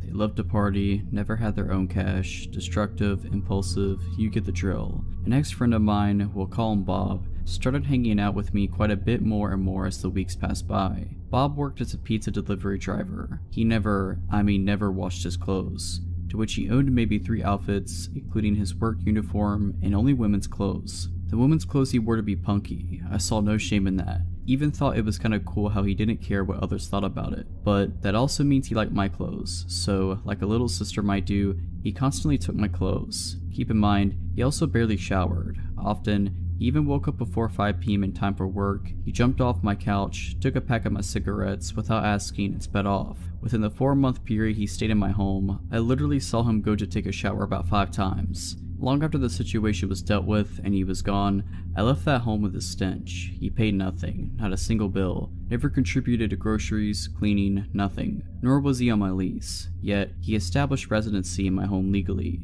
It didn't bother me so much at the time. I was at my rock bottom and was basically just happy to have someone be there with me. I considered him to be my goofy and annoying best friend, until that wasn't enough for him. He began to become obsessed with me. Very quickly he went from basically having everything he needed in life for free, while he kept any money or tips he made, but decided on his own accord that we were to be together. If I'd return home from work, friend's house, etc., he'd cry and follow me room to room, asking repeatedly why we can't just be together, that we were best friends already, we should date. I was not attracted to him. Going through a divorce at the time, I did not want to ruin our friendship. It got to the point where I avoided going home. I'd stay with my mother or friends because he'd cry and follow me, desperately trying to convince me to be with him. I'd almost often find him in my bed at this point, and he quit his job to have a better chance of seeing me. I had told him if this continued, I would no longer allow him to crash there. At one point, after avoiding him for a few days, Bob really started to come out of his shell. He cornered me screaming, "I'm sick and tired of being rejected by you. It's not happening anymore." Now I was scared. I never saw him as a threatening individual before, just a goofy character. I asked him to leave and he was no longer welcome. He refused. He said by law, he was required a 30 days notice to be evicted. When I spoke with the police, they understood my situation, but explained he'd either have to be evicted or I'd have to get a restraining order. I filed the restraining order, which they immediately granted me, but he chose to ignore it. Once he left my home, I locked all doors and windows. When he returned, I showed him the order, to which he replied, "I'm not leaving." I tried calling the police every time he showed up, but by the time they'd get there, he was gone. There were shoe prints on the door and cracks from all the attempts he made to force it open. It never shut correctly after those attempts, and they were never able to officially serve him because they supposedly couldn't find him. I honestly believe they tried once, then gave up. I provided them with his plates, friends' addresses where he'd stayed, previous employment, everything needed. I'd stay up late, hear in his vehicle, it was very loud and easily identified, slowly drive by my home, staring at me, day and night. At one time, he even hid behind my front door, had a mutual friend knock, then jumped out, shoved the door open, and entered. Even went as far to message my young, underage nephew who he met maybe one time on Facebook to try and gain sympathy and convince him to get me to change my mind, crossing even more obvious boundaries. It was a living nightmare. Eventually, he moved on to his next obsession, and I was somewhat at peace. Several months later, he was on our local news for attempting to slit his ex-girlfriend's throat and beating her until she was unconscious, until a neighbor brushed over and he fled. All I could think was how that could have been me. When I was 18, almost 10 years ago, I had a phone call that completely changed my life. I got woken up at almost 6 a.m. by an unknown number. I figured it was my boyfriend, now husband, since his phone number usually showed up as the famous unknown number. He usually called me before going to work at around 7:30 a.m., but sometimes he'd call me at 6ish if he wanted to talk to me while waking up. I answer, he says what's up, and I'm still half asleep but start talking. He tells me he has a little problem and that he wants to see me. Being 18 and the fact that I started dating him recently, I also was down for this. He tells me how he absolutely loved seeing me last weekend and how good I looked. He basically described what we had done during the weekend. If I remember properly, his parents weren't home for the weekend and we had the house and the car to drive around. And we had lots of fun obviously, and how much he loved some of the things I did to him. I replied and I was more and more awake and we were having a really good time. Then I noticed it was almost 7 AM, time where he usually takes a shower, eats, and gets ready to go out the door. And I basically ask him, so this is fun and all, but aren't you going to get ready for work? He replied with, no, I think I'll skip work today. How about I come over? Now the thing is, by then I was pretty awake, and although the voice that was talking to me was very similar to my boyfriend's, something threw me off. My boyfriend doesn't say, no, like this guy does. Besides, I knew that unless he was sick, my boyfriend would never skip work because he was scheduled on his shifts and missing his shift was a big deal that could get him fired. I kind of froze. He noticed it, so he said, oh babe, you're right, I should start getting dressed. So you want me to come over? By then I swear that his voice was back to my boyfriend's voice and I just felt silly. So what if he wanted to skip a day at work? Maybe he just wanted to see me. So I tell him, yeah, sure, come over, it will only be us here. He replied, great. Then he asked, where's your house? The last time I checked, I'm pretty sure my boyfriend knows where I live. He had been coming over for weeks now. I laugh it off and tell him, ha, you know where it is. That's when he laughed, and his laugh was absolutely not my boyfriend's laugh.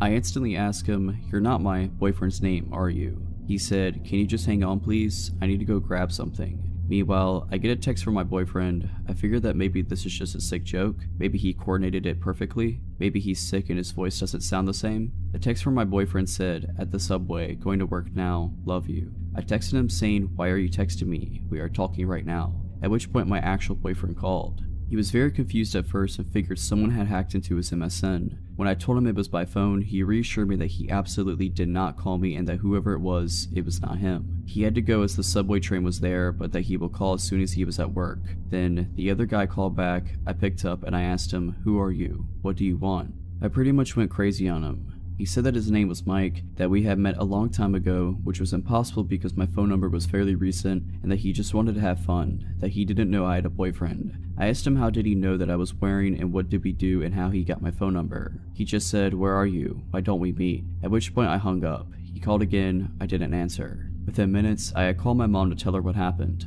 She told me to change my phone number and not to stay home alone. I changed my phone number right away. I also alerted local police. They opened a file, but nothing ever came out of it. I still wonder how he knew what we did and what I was wearing. My boyfriend swore at the time he would never let any of his friends know all that, but his parents' house did have lots of windows and we weren't exactly careful. So Mike, let's never meet again. This happened while I was in college 5 years ago. I was a transfer student and was 21 at the time. I was set up to be living in a building that was for students 21 or older and moved in a week and a half before classes began. This school was in northern Michigan, so when I first arrived, campus was dead. I mostly kept to myself, but was friendly with a few people in my building, namely one guy named Khalil, an exchange student from Lebanon. He seemed nice enough, though there was a distinct language barrier, so things were easily lost in translation. Our RD and RA, resident director, resident assistant, made everyone who had moved in have a meeting to go over basic rules and whatnot. At the end of the meeting, as I'm leaving the rec room, Khalil suddenly puts his arm up on the wall in front of me, almost clotheslining me. Caught off guard, I am peeved and creeped out about this. He begins explaining that he would like to be my friend and would like to go out for dinner to get to know me. He worded it oddly, so I wasn't sure if it was just a date or just a friendly invitation, but I attributed it to his bad English. Like an idiot, I felt cornered physically and socially. I am awful with confrontation and could be too nice, so I agreed. He meant right then and there, however, and said, I will get us a taxi and we'll go now. 10 minutes later, we're getting into this taxi, and as I'm entering, I feel this sense of dread. I think, I barely know this guy, and Hudson's, the restaurant, is a couple miles away and we will be stranded out there with this stranger if it gets weird. As we drive, my guard rises higher and higher. He wants to know everything about me, and is throwing questions rapid fire. My age, dating history, physical preferences in men, religion, family, everything. I am thinking, this is going to be really awkward, and wanted the night to be over before we even get to the restaurant. At the restaurant, we both look at the menu for a bit. The waiter comes and takes my order, salad, small and quick to eat, and then the waiter asks what Khalil wants. He says, oh no, I'm not hungry, I just want to watch her eat. What? Why would you ask me for dinner if you weren't hungry? And why did you just want me to eat? I was horrified. All of my family was in the lower peninsula of Michigan, 8 hours away. I had no friends up here. The only local numbers I had were of my RA and RD. I speed eat all of my salad as Khalil watches me, now talking about himself. He tells me about how he has anger problems and is looking for a woman to help calm him, but still be a submissive traditional wife. I am trying to hide the horror and uneasiness as I nod and eat. He continues explaining how he was known for his temper back home, and how his brothers have stopped him from doing awful things. At this point, red flags blinding my vision. It's time to end this. I finish my food and tell him to get a taxi back to campus. I intentionally sat in front of the taxi. I wasn't allowing the possibility of physical contact. When we get to the campus, we get in the building and I say a quick thank you and haul back to my room. Door locked, I get into my sweats and try to chalk it up to a weird experience and vow to avoid Khalil from then on. Around 12:30 a.m., I hear a knock on my door. I was watching Netflix and took out my earbuds to make sure I was hearing right. The knocking continues. Not a courteous knock knock knock, but a closed fist pounding. I am petrified and making as little noise as possible. Get to the door and look out the peephole. I see Khalil. My room is at the very end of a long hallway. All rooms around me empty at this point, with the door outside of my room leading to a parking lot surrounded by woods. Knowing how isolated I was, I slink away from the door, making zero noise just waiting for the knocking to stop. About a minute later, it stops. He growls, "I know you're in there. I will wait." My eyes widen in horror. I felt a mixture of rage and panic, but decided that confronting him then wouldn't be smart. So I quietly watched Netflix until I fall asleep. I have no idea how long he waited out there. The next morning, when I finally emerged from my room, I found a couple of pages taped to my door. 3 handwritten pages from Khalil, explaining his feelings for me and his intentions of making me his wife. I went straight to my RA and explained everything that happened. She agreed to meet with Khalil herself, to explain to him how inappropriate he was being, and to tell him to leave me alone. He didn't. Notes kept coming. He came to my door dozens of times a day, and I became pretty much trapped in my room hiding from this psycho. It lasted for 8 days, but classes began and Khalil disappeared. I was told he dropped out and moved back to Lebanon. I found it eerie how he just vanished. Had he come here solely to find a wife, I'll never know. But Khalil, let's not ever meet again. It was the middle of the afternoon and I was home from college for the weekend, driving home from an auto shop, having just picked up my car after some repairs. It suddenly started making a loud grinding noise. My car was very old, things were always going wrong, so I pulled into a shopping center parking lot and called my parents for advice on whether I should take it back to the shop or get a tow. I know very little about cars. My mom told me she would come and meet me at the shopping center and we'd figure it out. At this point, my phone battery was also dying, so my phone shut off after the call. As I was hanging out in the parking lot, a guy pulled over on the street in front of me, rolled down his window, and asked me for directions. I did my best to direct him, but instead of taking off, he then pulled into the parking lot and got out of his car. I found that a bit weird. It was broad daylight, I was in front of a shopping center, cars were driving by constantly, it's not like it was nighttime in an abandoned alley. So the guy started to make what seemed like small talk and I complied, still not understanding what he wanted. He introduced himself and asked what my name was and I offered my first name. He asked what I did. I said I was a student studying art. He asked where I went to school and I told him. He asked how old I was. He made a little more small talk and then I guess seeing that I was a bit more relaxed, he said he was a sculptor and that if I was interested in art, I would love the sculptures he had at his house.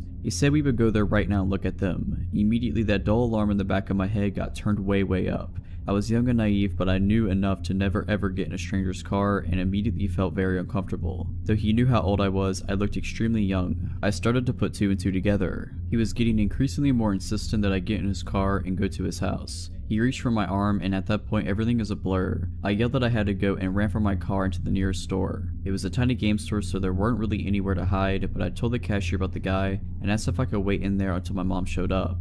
The cashier assured me the man would not be let in the store and that he and his coworker would keep an eye on me until the man was gone. I also asked them if I could use their phone to call my mom and let her know what was going on since mine had died. I kept watching the guy outside by my car, worried he would try to come in, but as soon as he saw me use the store's phone, he got in his car and took off. I wish the story ended there. The whole encounter really shook me up, but as I reflected on it, I realized, through the questions the man had asked, he had my first name and exact birth date by asking how old I was and getting my birthday. He also knew where I went to school, though thankfully it was several hours away from my hometown where I encountered the man. I asked a friend of mine what kind of info he could get based on what he had, and much to my distress, my friend showed me he was able to find out my full name, my phone number, and my home address with the info I had given the man. I felt like such an idiot. I had always been taught to be wary of strangers and not give them personal info, and I was baffled by how easily this guy had gotten personal info out of me just by pretending to have a casual conversation. Nothing happened for a few weeks and I started to stress less, and stopped thinking about the encounter, and stopped worrying about running into the man again. Then one early morning my cell phone rang. The number was restricted.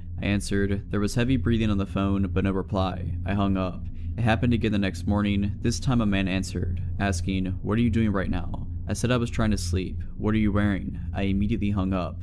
The calls continued. The next time I picked up, I told him if he called again, I'd call the police. I got a few more calls from a restricted number after that, but stopped answering, and eventually they stopped. I'm still not sure if the calls were from the man I met in the parking lot, but it seemed likely. It was just too much of a coincidence they started after that encounter. I spent a good year being afraid of that man. I still can't believe how foolish I was giving him info about myself so easily, and it was an important lesson in how smooth and sneaky creeps can be, and now I'm much more careful about what I say to strangers. I still don't know what he had planned if I had actually been foolish enough to get in his car, but I'm very glad I never found out. If you're liking this video, all I ask is that you make sure to subscribe to my channel and like this video. Thank you. When I was 18, I worked in my college's residence building at the front desk, and I think I almost got assaulted or murdered. You be the judge. During the summer, the building operated as a hotel, so 2.5 floors were hotel rooms and half of the 3rd floor were student rooms. The whole building operated with the hotel swipe key system that was pretty outdated, and all the doors were powered by 4 AA batteries. If the batteries died, there was a decently lengthy process to replace them and reprogram the door. A dark-haired guy came to the front desk from inside the building while I was working an overnight shift at around 1 or 2 a.m.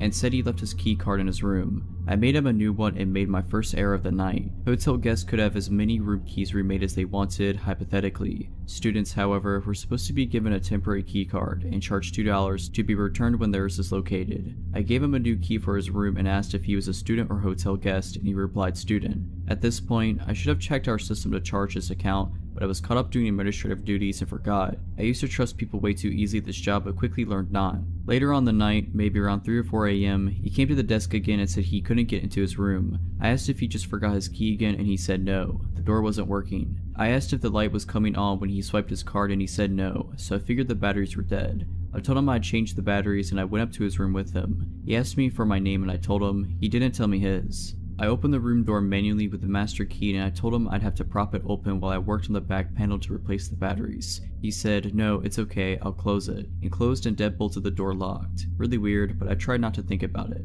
I had changed the batteries on plenty of other doors by this point, and some students were iffy about having their doors propped open for their room to be on display for anyone walking by. He also had a really thick accent, and I thought he might be an international student since we had a lot of students from other countries where English was not their first language. I gave him the benefit of the doubt and thought maybe it was also just a language barrier issue. At this point though, I really felt like something was wrong, but I tried to ignore it so I didn't freak him out. While I was trying to focus on fixing the door as quickly as possible, he kept trying to entice me to go further into the room, saying his bed was broken and he needed me to take a look at it, there was something underneath it that needed to be fixed, etc. He held out a little gold house key and said, "I have a key, go get it," and threw it under the bed. He said there was a leak under the fridge. He just kept trying to get me down on the ground, throwing random problems at me. Obviously, I told him no. I'd send maintenance up in the morning to take a look at it if anything was broken. I had my back to him and he asked me if I would take off my glasses. I said, "No, I need them to see." His tone of voice changed. In the most steady, chilling manner, he said, "Ella, it's okay, you can take them off." And from behind me, he reached around and tried to take off my glasses. I swatted his hand away and, trying to remain composure, said, "No thanks, I need to keep them on," even though he was creeping me out. I didn't want to be rude to him. I didn't want to get in trouble if he complained about me, or risk upsetting him and having him yell at me. I got up to grab something from the door repair kit and undid the door deadbolt and opened it up in the process. He jumped toward the door to close it again and told me to keep it closed. I told him no, I had to open it to start reprogramming it from the front. While I held the door open with my foot and grabbed something from the door repair kit, he started playing with the little wispy hairs at the top of my forehead and tried to touch my shoulder. I swatted him away again and asked him not to touch me and focus on getting out of there. He once again tried getting me to follow him into the bedroom, saying the bed was broken, and I went as far as the door frame to see if I could spot any actual problem with his bed. This is when I realized that he had nothing in his room. No dishes in the kitchen, no shower curtain in the bathroom, no sheets in the bed, nothing. This wasn't his room. My brain once again went back to the international student theory, thinking he had just arrived today and hadn't got a chance to buy anything yet. But in the pit of my stomach, I knew something was wrong. I fiddled around with the door for a few more seconds before announcing that it was fixed. and quickly gathered the door kit and left. Before I had reached the elevator, he came back out without his shoes on to follow me. He tried to get back in to get his shoes and called out, "Ella, the door isn't fixed. You need to come back." I went back and opened the door manually and told him if the door was broken, I'd have to send up maintenance to fix it in the morning. I knew he was going to follow me to the elevator again, so I closed the door behind me once he went inside and ran down the stairwell as fast as I could. When I got to the front desk, I checked the computer and saw that the room he was in was supposed to be empty. It wasn't a student room or a hotel room. I locked myself in our back office and called campus security. He came down a few minutes later and went behind the desk. I yelled at him to get on the other side and wait, now that I knew he wasn't a resident. He tore the corner off a slip of paper I had sitting on the desk and drew a flower on it, then put it back on top of my papers. When security arrived, he ran back up to the empty room and tried convincing them he lived there so he wouldn't have to leave. He kept showing them his key, which I decided to work on the door again somehow. They escorted him back downstairs and came to ask me if he really did live there. Obviously he didn't. That's why I called you guys crying and terrified. He kept interjecting to argue that he did live there, but couldn't even recall his room number when asked. Security asked him for a student card and he couldn't produce it, so they told him he would have to leave if he couldn't prove he lived there. While they were grabbing his information, I listened from the office and could immediately tell he was lying. The phone number he gave was just a bunch of random numbers. The name he gave was prefixed by, as if he was trying to think of a name. When they asked him for his address, he just said, "across the street." One security guard asked if he lived in the apartments across the street and he said yes, but couldn't tell them what the building number was. He said his apartment number was 1200, but I moved into that building a few months ago later and apartment 1200 doesn't exist. When security asked what his purpose was to be sneaking into a room, he just kept up the ums and the uhs and saying he didn't know. They'd ask, "Were you trying to see a friend? Do you know anybody who lives here? Were you here to hurt somebody?" And he kept fidgeting and saying, "I don't know, no reason, I was just here." At one point he tried to tell them he was my friend, at which point I poked my head out of the office to say that I literally had never seen him before that night. He left. We didn't call the police because he didn't actually do anything, but it was still unsettling. Later on, it dawned on me how he figured out that the room was vacant. One of the housekeepers had been using it as her personal break room. A few days later, a housekeeper came to the desk and told me they found the door deadbolted open, the TV on, and a housekeeper inside watching TV. She must have forgotten to close the door when she left for the night, and when the creep let himself into the building, he found out. I never saw him again, and to this day, I still have no clue what he was doing there. I haven't worked there since last winter, and overnight shifts still give me the creeps. The lesson I took from the story was always read through your lease/rental agreement fully before signing. This takes place 4 years ago in Kansas City, Missouri. I'm originally from California, so trading up city life for a less urban life was very challenging for me. Making friends was hard, but I made the move to be with my dad, who lived in an apartment complex with a roommate. My dad was a trucker, so he was gone for weeks at a time, while I was left alone to work and come home to a foreign place that I was slowly being accustomed to. My roommate was gone most of the time because he had a girlfriend, and he would leave his dog with me, so I never truly felt alone. I had an old lady for a neighbor that would come up and check on me too. That's how people were in that area, and I found it kinda nice how people knew their neighbors. I got to know everyone in my building's name after about 6 months of living there, except one. There was a man, I'd say in his early to mid-50s, who lived directly below my apartment. He looked, for lack of a better description, like a creep. He was balding except for on the sides of his head, which that hair was straggly too. He was tall and kinda skinny, had outdated 90s glasses, and a thick mustache. He was the only person in the building who wasn't friendly, or at least didn't make the effort to say hello or introduce himself to me. He also happened to be the maintenance man for all 5 buildings. I didn't think much of this at first. I honestly don't care if you're overly friendly to me. I enjoy having space of my own, and sometimes being too friendly is suspicious to me. That's just a personal problem, but I'm explaining why I didn't send up any red flags at first. One day when I was pulling out of the driveway to go to work in the morning, I noticed across the large lawn that led to the door to our buildings, the maintenance man was standing in the center, staring directly at me. Stare is the wrong word, more like glare. At first, I looked around confused, thinking perhaps he was looking at someone or something behind me. I was the only one there. Although a bit creeped out, I shrugged it off and continued with my day, forgetting all about it. The next day I was over at my neighbor Claire's apartment, the elder lady, and she happened to bring up a maintenance issue she had, but she mentioned that she would never ask the maintenance man for anything, and neither should I. I tried to ask her more about what she meant by that, but she ended up being very broad and said something along the lines of, "He's just a known creep around here." Fast forward to the first incident. It was around 2 AM and I was still awake, but only barely, sitting on the couch watching TV alone in the apartment. I was starting to drift off into sleep when I heard a soft noise near the front door. Thankfully, the show was very low in volume, because I normally don't pick up on quiet noises most of the time. I turned off the TV and began listening. Next to the living room on the right side is the patio area, and on the left is the kitchen and the front door. The light from the moon and outside lamps were flooding through the patio glass door, so I could see the doorknob to the front door moving, not just moving, but someone was using a key. In an instant, the door flung open and I was on my feet, with nowhere to hide at that point. I stood my ground and saw the silhouette step into the kitchen. That's when I saw it was the maintenance man. My stomach dropped and he stopped dead in his tracks when he spotted me, looking as if it was unexpected to find me awake. I noticed he had a large coat on, even though it wasn't winter or even cold that particular night. I noticed that only because the jacket looked bulky, as if he was carrying things in it that I couldn't see. "What are you doing?" was all I managed to squeak out. I was shaking, my knees feeling like they were about to give out. For reference, I was a 22-year-old woman standing a whopping 5'4", with no way to defend myself at all from where I was standing. He looked shocked, which made me feel like I had gained a little power from the situation. He retorted confusedly and angrily with, "Your toilet is making a loud noise that I could hear from my bedroom."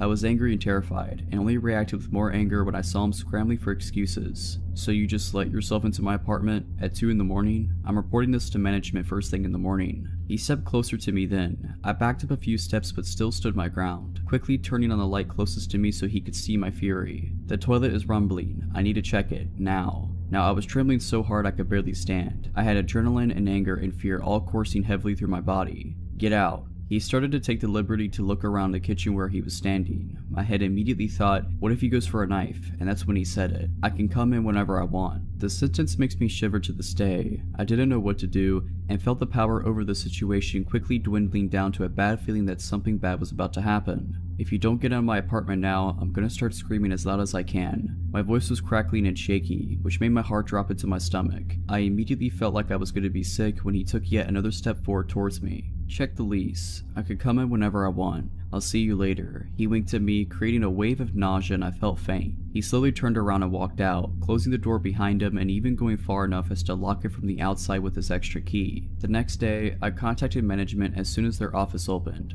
I could tell the conversation wasn't going anywhere when the manager sounded irritated right off the bat. When I told her that the guy entered my apartment illegally, she cut me off and told me that they do not allow any illegal activity, and take what I was saying very seriously. I thought, yes, I've got him, until the manager said, "You can't just throw around accusations without proof. This man has dedicated over 20 years to working for this company, and we don't plan on getting rid of him anytime soon. Perhaps if you had read over your lease like you should have," yes, she was actually scolding me, "you would have seen the clause that states that a maintenance worker has keys to the entire property, and if there is a maintenance issue, they are permitted to access the property at any time of day." This floored me. It couldn't possibly be legal, but of course I'm from California, and of course I didn't read the lease carefully. When I moved there, my dad was already living in the apartment and I literally had nowhere else to go. So if I were to be living there, I was gonna have to sign the lease no matter what. So I did. Needless to say, nothing got done. Fast forward again, a few days go by and I don't see Mr. Maintenance Freak until I do. This time I'm pulling in after a long 10-hour shift at work. I haven't forgotten about the scary incident, but I put it in the back of my mind for the time being to concentrate on other things, although I lost sleep over it. I park my car facing the large lawn area again and start using my phone for a few minutes. I'm peering down on my phone and glance up for a split second before I see him there. He's standing across the lawn staring angrily at me. I mean furious. I quickly look back down and pretend I have not seen him, getting that sinking feeling again. As a paranoid person, I put the key in the ignition just in case and pretended to keep scrolling on my phone while subtly locking my door. I glance up again and this time he's walking towards me, very fast. I look in my rearview mirror, hoping to see someone that he may be stomping angrily towards, and of course no one else is there. It's nearly dark now, but when he gets about 10 to 15 feet away from the front of my car, I can hear him shouting something, but I can't make out what he's saying. Now I put my phone down and I'm watching him come right at me until he reaches my window and starts banging it all with his might, and slams his body into the door. He's also fidgeting angrily with the handle, even though the doors are locked. My car doesn't have automatic locks, so I'm praying that all my doors are locked at this point.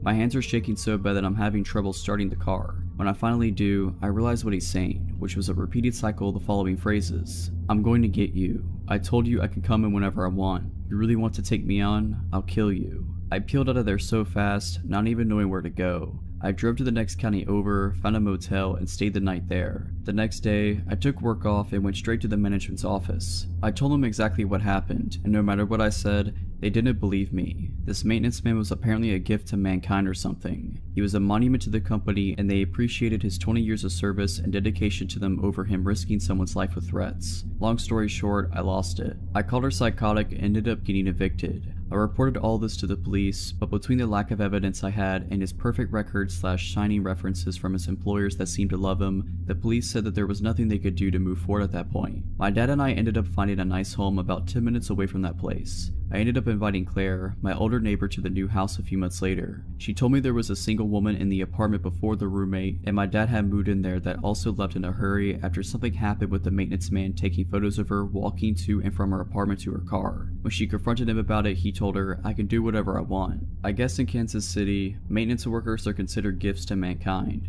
Needless to say, it's been 4 years and I'm back in California. This happened when I was about 18 years old. I was big into running back then and lived in a town that was a suburb but had big swaths of farmland, as in smallish tomato and strawberry fields, not huge never-ending wheat fields. I preferred running on the dirt at the edges of these fields because it was a lot easier on my legs than running long distances on concrete or asphalt, and I was usually training for half marathons. This particular day I was planning to run an easy 6 miles. I told my mom and she suggested I do a loop and then meet them at the dog park about 3 miles from our house as my halfway point. This is pre-cell phone area, but being careful I took a walkie-talkie my dad always used and my mom took the other one. Now, the walkie-talkie had a range longer than the ones my brothers and I played around with when we were younger, but it definitely did not work 3 miles away and I honestly had no idea what its exact range was. So, I take off to my run. I'm planning to go on the sidewalk for a little bit until I get to the fields. I think it was lettuce or something then, but short small plants. I'm running in the dirt with the road a few yards to my left. I have to run south and then turn right onto a slightly smaller, less traveled road to get to the dog park. As I'm running on the first dirt part, my parents drive by and, being dorks, they honk and wave and yell at me. I wave and then soon after I make my turn onto the smaller road. This one is road, me on flat dirt, small drainage ditch, forever of lettuce field, then a wall that is the backyard of some houses. I start noticing how quiet the street is and how few cars are passing me. Then I randomly start thinking to myself, if someone tried to do something, I could run to those houses. Then I hear a car, but this one doesn't pass me like all the others.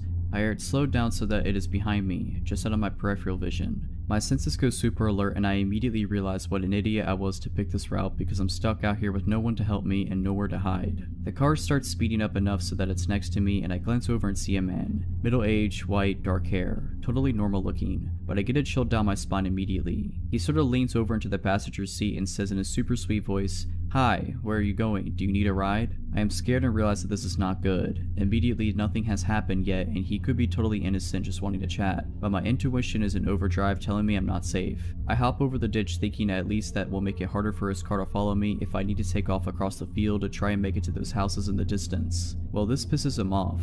He guns it and gets closer to the ditch and in front of where I am, and then he says in a voice I can only describe as bone-chillingly evil, "You know, you shouldn't be out here all alone. Something horrible could happen to you out here and no one would ever know where to find you." He put his car in park and is taking off his seatbelt when I remember the walkie-talkie. Piece of junk is all static because I'm too far away, so I immediately turn down the volume and say loudly, "Hey dad, yeah, I see your car. I'm over here by this red Buick. Do you see me?" Fake wave to no one. There was no car coming from the direction my parents were, and when I had started talking, there was no one behind us either. But by the grace of the universe at that exact moment, a car turned onto the road. The guy saw it, looked at me, and sped off so fast he left skid marks. I have never run faster in my life, and I was looking behind me every few seconds and thought he'd be waiting for me at every intersection I had crossed. I was shaking and I was scared and relieved when I got to the dog park. I told my parents everything and my mom called the cops. They took a statement but said it would just help if something actually happened to someone else. The weird part was, I was having trouble getting my story out and I was so upset, and before I gave a description of the car, the cop asked, "Was it a red Buick?" He wouldn't tell us why, but that just added to my feeling that I had narrowly escaped something awful.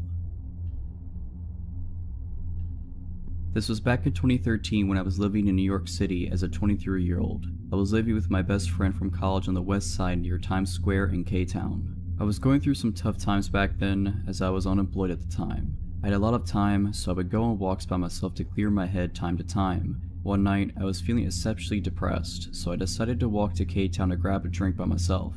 I walked into a Korean bar and I got some weird looks from the waiter as I asked for a table by myself. After ordering a couple of soju bottles, I was feeling pretty drunk, so I decided to walk back home. However, as I was exiting out of the bar, this Korean guy followed me. He looked very normal, just like a nice Korean guy. He told me that he saw me drinking at the bar by myself and that he would love to walk me home to make sure I got home safe. I politely declined. After all, my apartment was pretty close. but he insisted and he looked so harmless that I decided to take him up on his offer. We walked like 10 minutes I think, and it was quite pleasant. We were both a little drunk, but I remember talking about all sorts of things, nothing personal. When we finally arrived at my apartment, I thanked him and wished him farewell. Now, my apartment was a 5-story walk-up, and there was a main door where we needed a key to open to get into the building. No doorman. I didn't think much of it and inserted the key to open the door and went in. The door takes a while to close shut, and it was my mistake for not checking before I went up the stairs. While I was approaching the second floor, I heard someone grab the door from closing, and I heard footsteps coming up the stairs. I literally got goosebumps all over my body, and I felt like I was in danger. As I started to pick up the pace, I heard the footsteps going faster up the stairs. I lived on the 5th floor, and I started to run up, clutching my keys in my hand. The guy started to run up the stairs as well, and I can literally hear him getting closer and closer to me. This all happened in a couple of seconds, but it felt very long. I finally got to my floor, and as I tried to open the door, I looked back and literally saw the guy's head on the staircase. I rushed to open the door and I managed to close the door right on his face. My heart was beating so fast and I didn't know what to do at that point. It was already 3 AM and my roommate was asleep. Luckily, he didn't knock or anything, so I decided to just go to my room and hope that he's gone home. Around 7 AM, my roommate woke me up. She said that there is a man standing in front of our apartment door. My heart sank and I explained the whole situation to her. She and I went to the door and screamed that we were going to call the police if he doesn't go home. I looked at the people and he told me that he will only go home if I gave him my number. We then called the police and saw him being escorted out. My roommate had to go to work, so she left the apartment and called me a few minutes later. She told me that she saw the guy speaking to the police downstairs. Apparently, he tried to lie to the officers that I'm his girlfriend and that we got into a fight. My roommate went up to them and explained to the officers that I do not have a boyfriend and that she doesn't know him at all. The police let him off with a warning. About 2 hours later, I heard a buzz from the main door downstairs. Maybe it's the police? Surely it can't be him again, right? I answered the intercom and I was shook. It was him again. "Just give me your number and I'll go away," he said. I warned him that I'm going to call the police again if he doesn't leave. A couple of minutes later, I heard ferocious knocks on my door. He must have gotten in when someone was entering the building. I was so scared at that point, so I immediately called the police.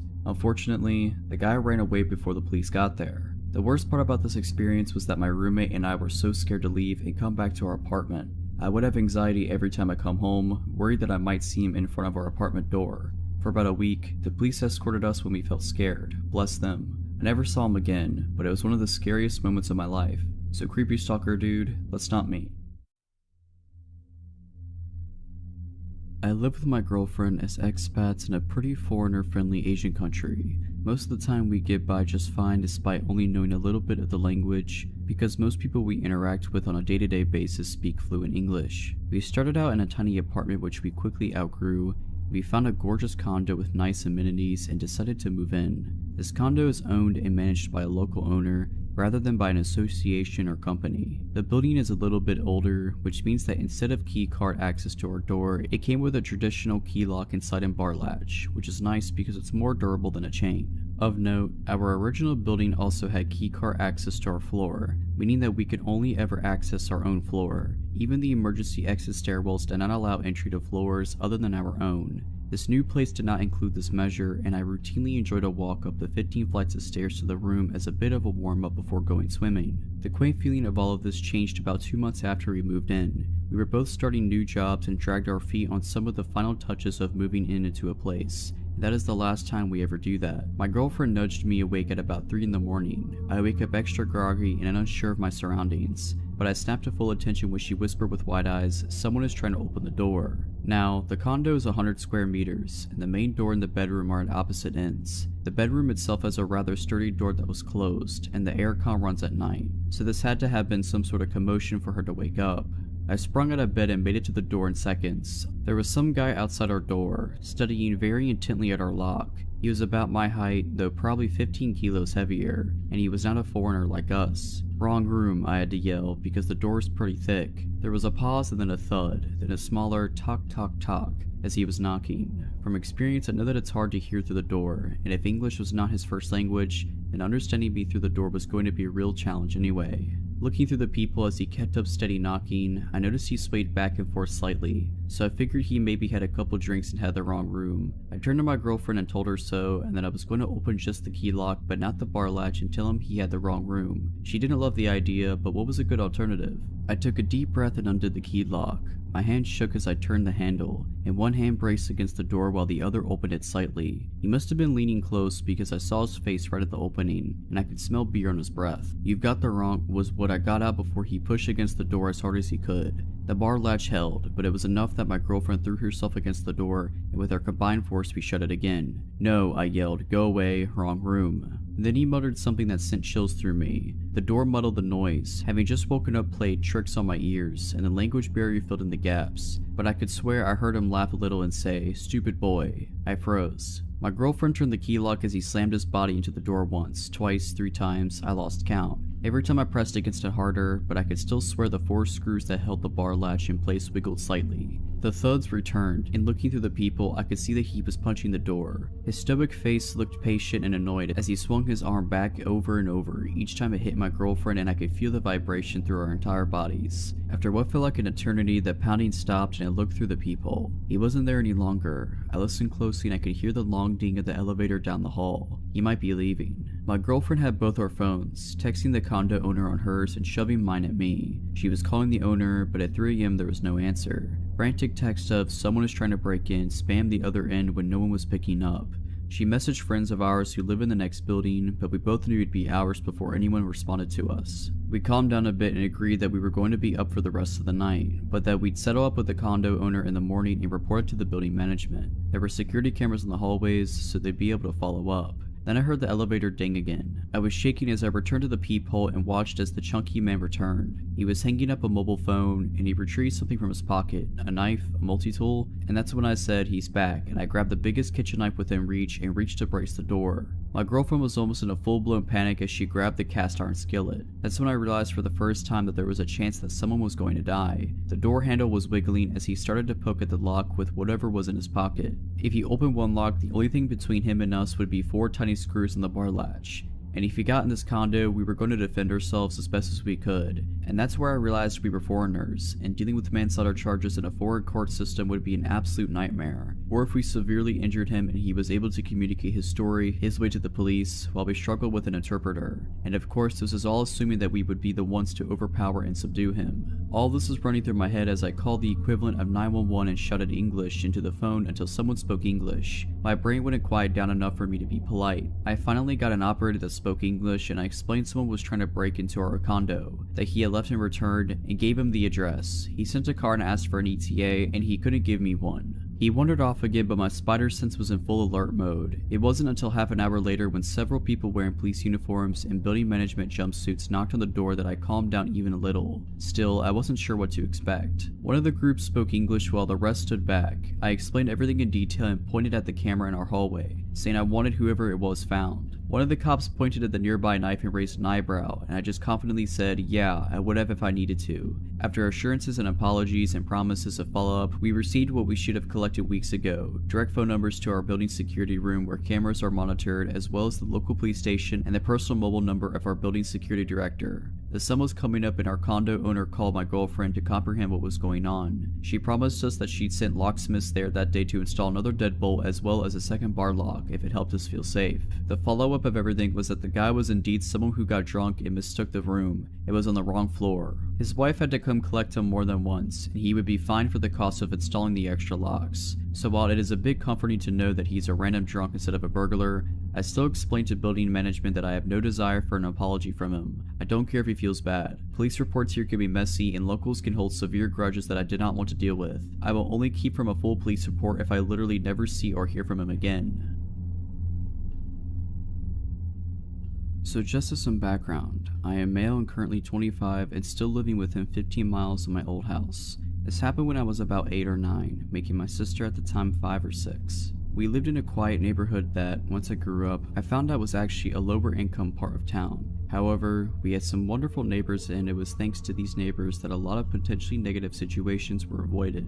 At the time, my dad was working an 8 AM to 8 PM job, and my mother was a secretary at a hospital, which meant that during the day she was often at work. Usually my sister and I had a babysitter, but once I reached about 8 or 9, I began to be old enough to look out for us without a babysitter. Now mind you, this was the 90s, which certainly were not safe but were much safer than they are now. Also, we had the previously mentioned neighbors who generally did a good job of keeping an eye on us in our house. This particular incident was one of the first times I was charged to babysit for my sister. She was in her high chair eating whatever my mom had left for us when I got a knock on our front door. And this was strange since we never got visitors on a regular basis, other than the boy across the street who would want us to come out and play, but he usually just yelled my name while knocking. I was young and naive and decided to open the door. There was a locked screen door beyond that. I left that closed and locked. Outside was a middle-aged man. I hardly remember his facial features or even body type. I remember his yellow shirt and dirty jeans. "Can I help you?" I asked innocently, no alarm bells going off yet. "Hey there, are your parents home?" Alright, first alarm bell. My parents teaching me not to trust strangers rushed through my head, but I still didn't quite fully grasp the potential danger here. My mom went to the store, she'll be back any minute. Weird half lie. I could have said she was here but in the shower or that she was laying down upstairs. I'm glad I didn't tell him that she wouldn't be back for quite a few hours, but looking back it's scary how naive I was. "Well, that's no problem. Hey, so look, my dog went missing and I think it went into your backyard. Do you mind if I can come in and we can go check it out?" Okay, so I might have been dumb, but I wasn't that dumb. There was no way I was letting this stranger into my house, especially with my sister there. She was my first thought. Sure, I didn't want to have any harm follow me, but she was my sister and it was my job to keep her safe. I should have closed the door right then and there, but once again I went with the less safe but still not totally stupid route. Well, the gate should be unlocked. If you want to go check the backyard, you can. And promptly closed the door. Now, of course I was very curious if there was a stray dog in my backyard. Dogs are great. Even with the weird guy being around, I was pretty interested to see how his search in the backyard went. So I decided to go check the back window and see if there was actually a dog and, if so, if the man would catch it. Now at this point, I am sure you have figured out that there was no dog. And when I looked out the back window, I could see almost the entire yard, including the gate. The man wasn't there. This was mere seconds after I had closed the door on him. I waited for a few minutes, but he never showed up. After about 5 minutes, there was another knock on my door. This time I was much more wary and I didn't like this guy showing up.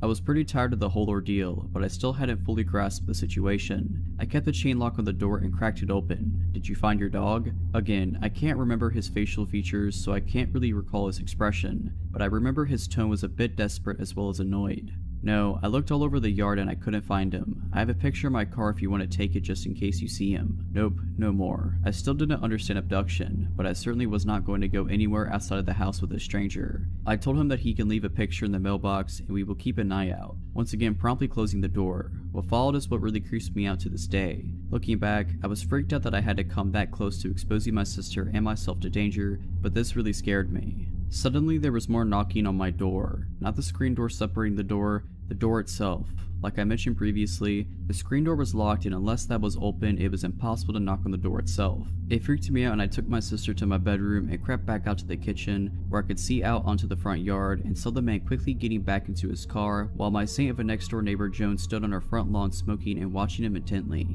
It took a long time for me to add it all up and honestly, I had forgotten about it for a long time. When I finally remembered it all, I couldn't even believe my own memories. Either way, Mr. Yellow Shirt Man, yeah, let's not ever meet again. Also, thank you Joan wherever you are. You saved me on multiple occasions and I didn't even know it. When I was in 4th grade, my family was still living in Denver, Colorado in a small condo near my school. My brother, kindergartner at the time, and I only had to cross the street and walk between a couple of apartment buildings to get to the football field attached to our school. It was normally a pretty quick and safe trip to and from. My mother was taking night classes at NAU at the time, and her boyfriend, whom we lived with, would usually watch us in the evenings, although he wasn't off work until about 6:30 p.m. We grew up as latchkey kids, so this wasn't a big deal. One day, my brother and I were walking home together after school like we'd usually do and had just gotten to the street in front of our home when a white car pulled up in front of us. The man driving the car didn't seem like your typical weirdo, maybe in his late 20s and looking pretty clean cut. Looking back, the fact that he was driving such a fancy car, a Benz I believe, and wearing such a crisp outfit didn't really fit with our neighborhood. He asked my brother and I if our parents were home. I immediately got a serious sensation of stranger danger from this dude. I looked at our apartment across the street, then back at him, and in the most I'm not stupid tone I could find, I asked why. "It doesn't matter," he replied dismissively. "Are they home?" He seemed a little more insistent with his question and glanced around. Yep, despite fully knowing they were not home and that my mom's boyfriend wouldn't be able to be there for another 2+ hours, I figured it was better to lie and say yes. "What are they doing?" he asked, really looking us over. I then turned to my brother and ordered him, "Let's go," but he wouldn't follow me. I went to grab his hand and he quickly withdrew with a sharp no and looked back at the guy. The guy then looked at both of us and then back to my brother, and with a facial expression that made my hair stand on end, he said, "Come closer, I have something for you." My brother started walking to the door of the car, and the guy was reaching with his hand out, nothing in it, like he was about to grab him. I grabbed my brother's coat immediately and started hauling him towards our apartment as fast as I could. He was screaming for me to let him go, but I was terrified, so I just kept dragging him. The guy quickly put his car into gear and literally peeled out of there. My mother's friends started picking us up from school after that, and a PSA was issued to the community. I still get a little creeped out when cars slow down near me while I'm outside walking. Potential child abductor, let's not meet again. Alright, so that's it. I hope you enjoyed this compilation. Let me know down in the comments below if you want to hear another one of these compilations every once in a while. But as always, have a nice day.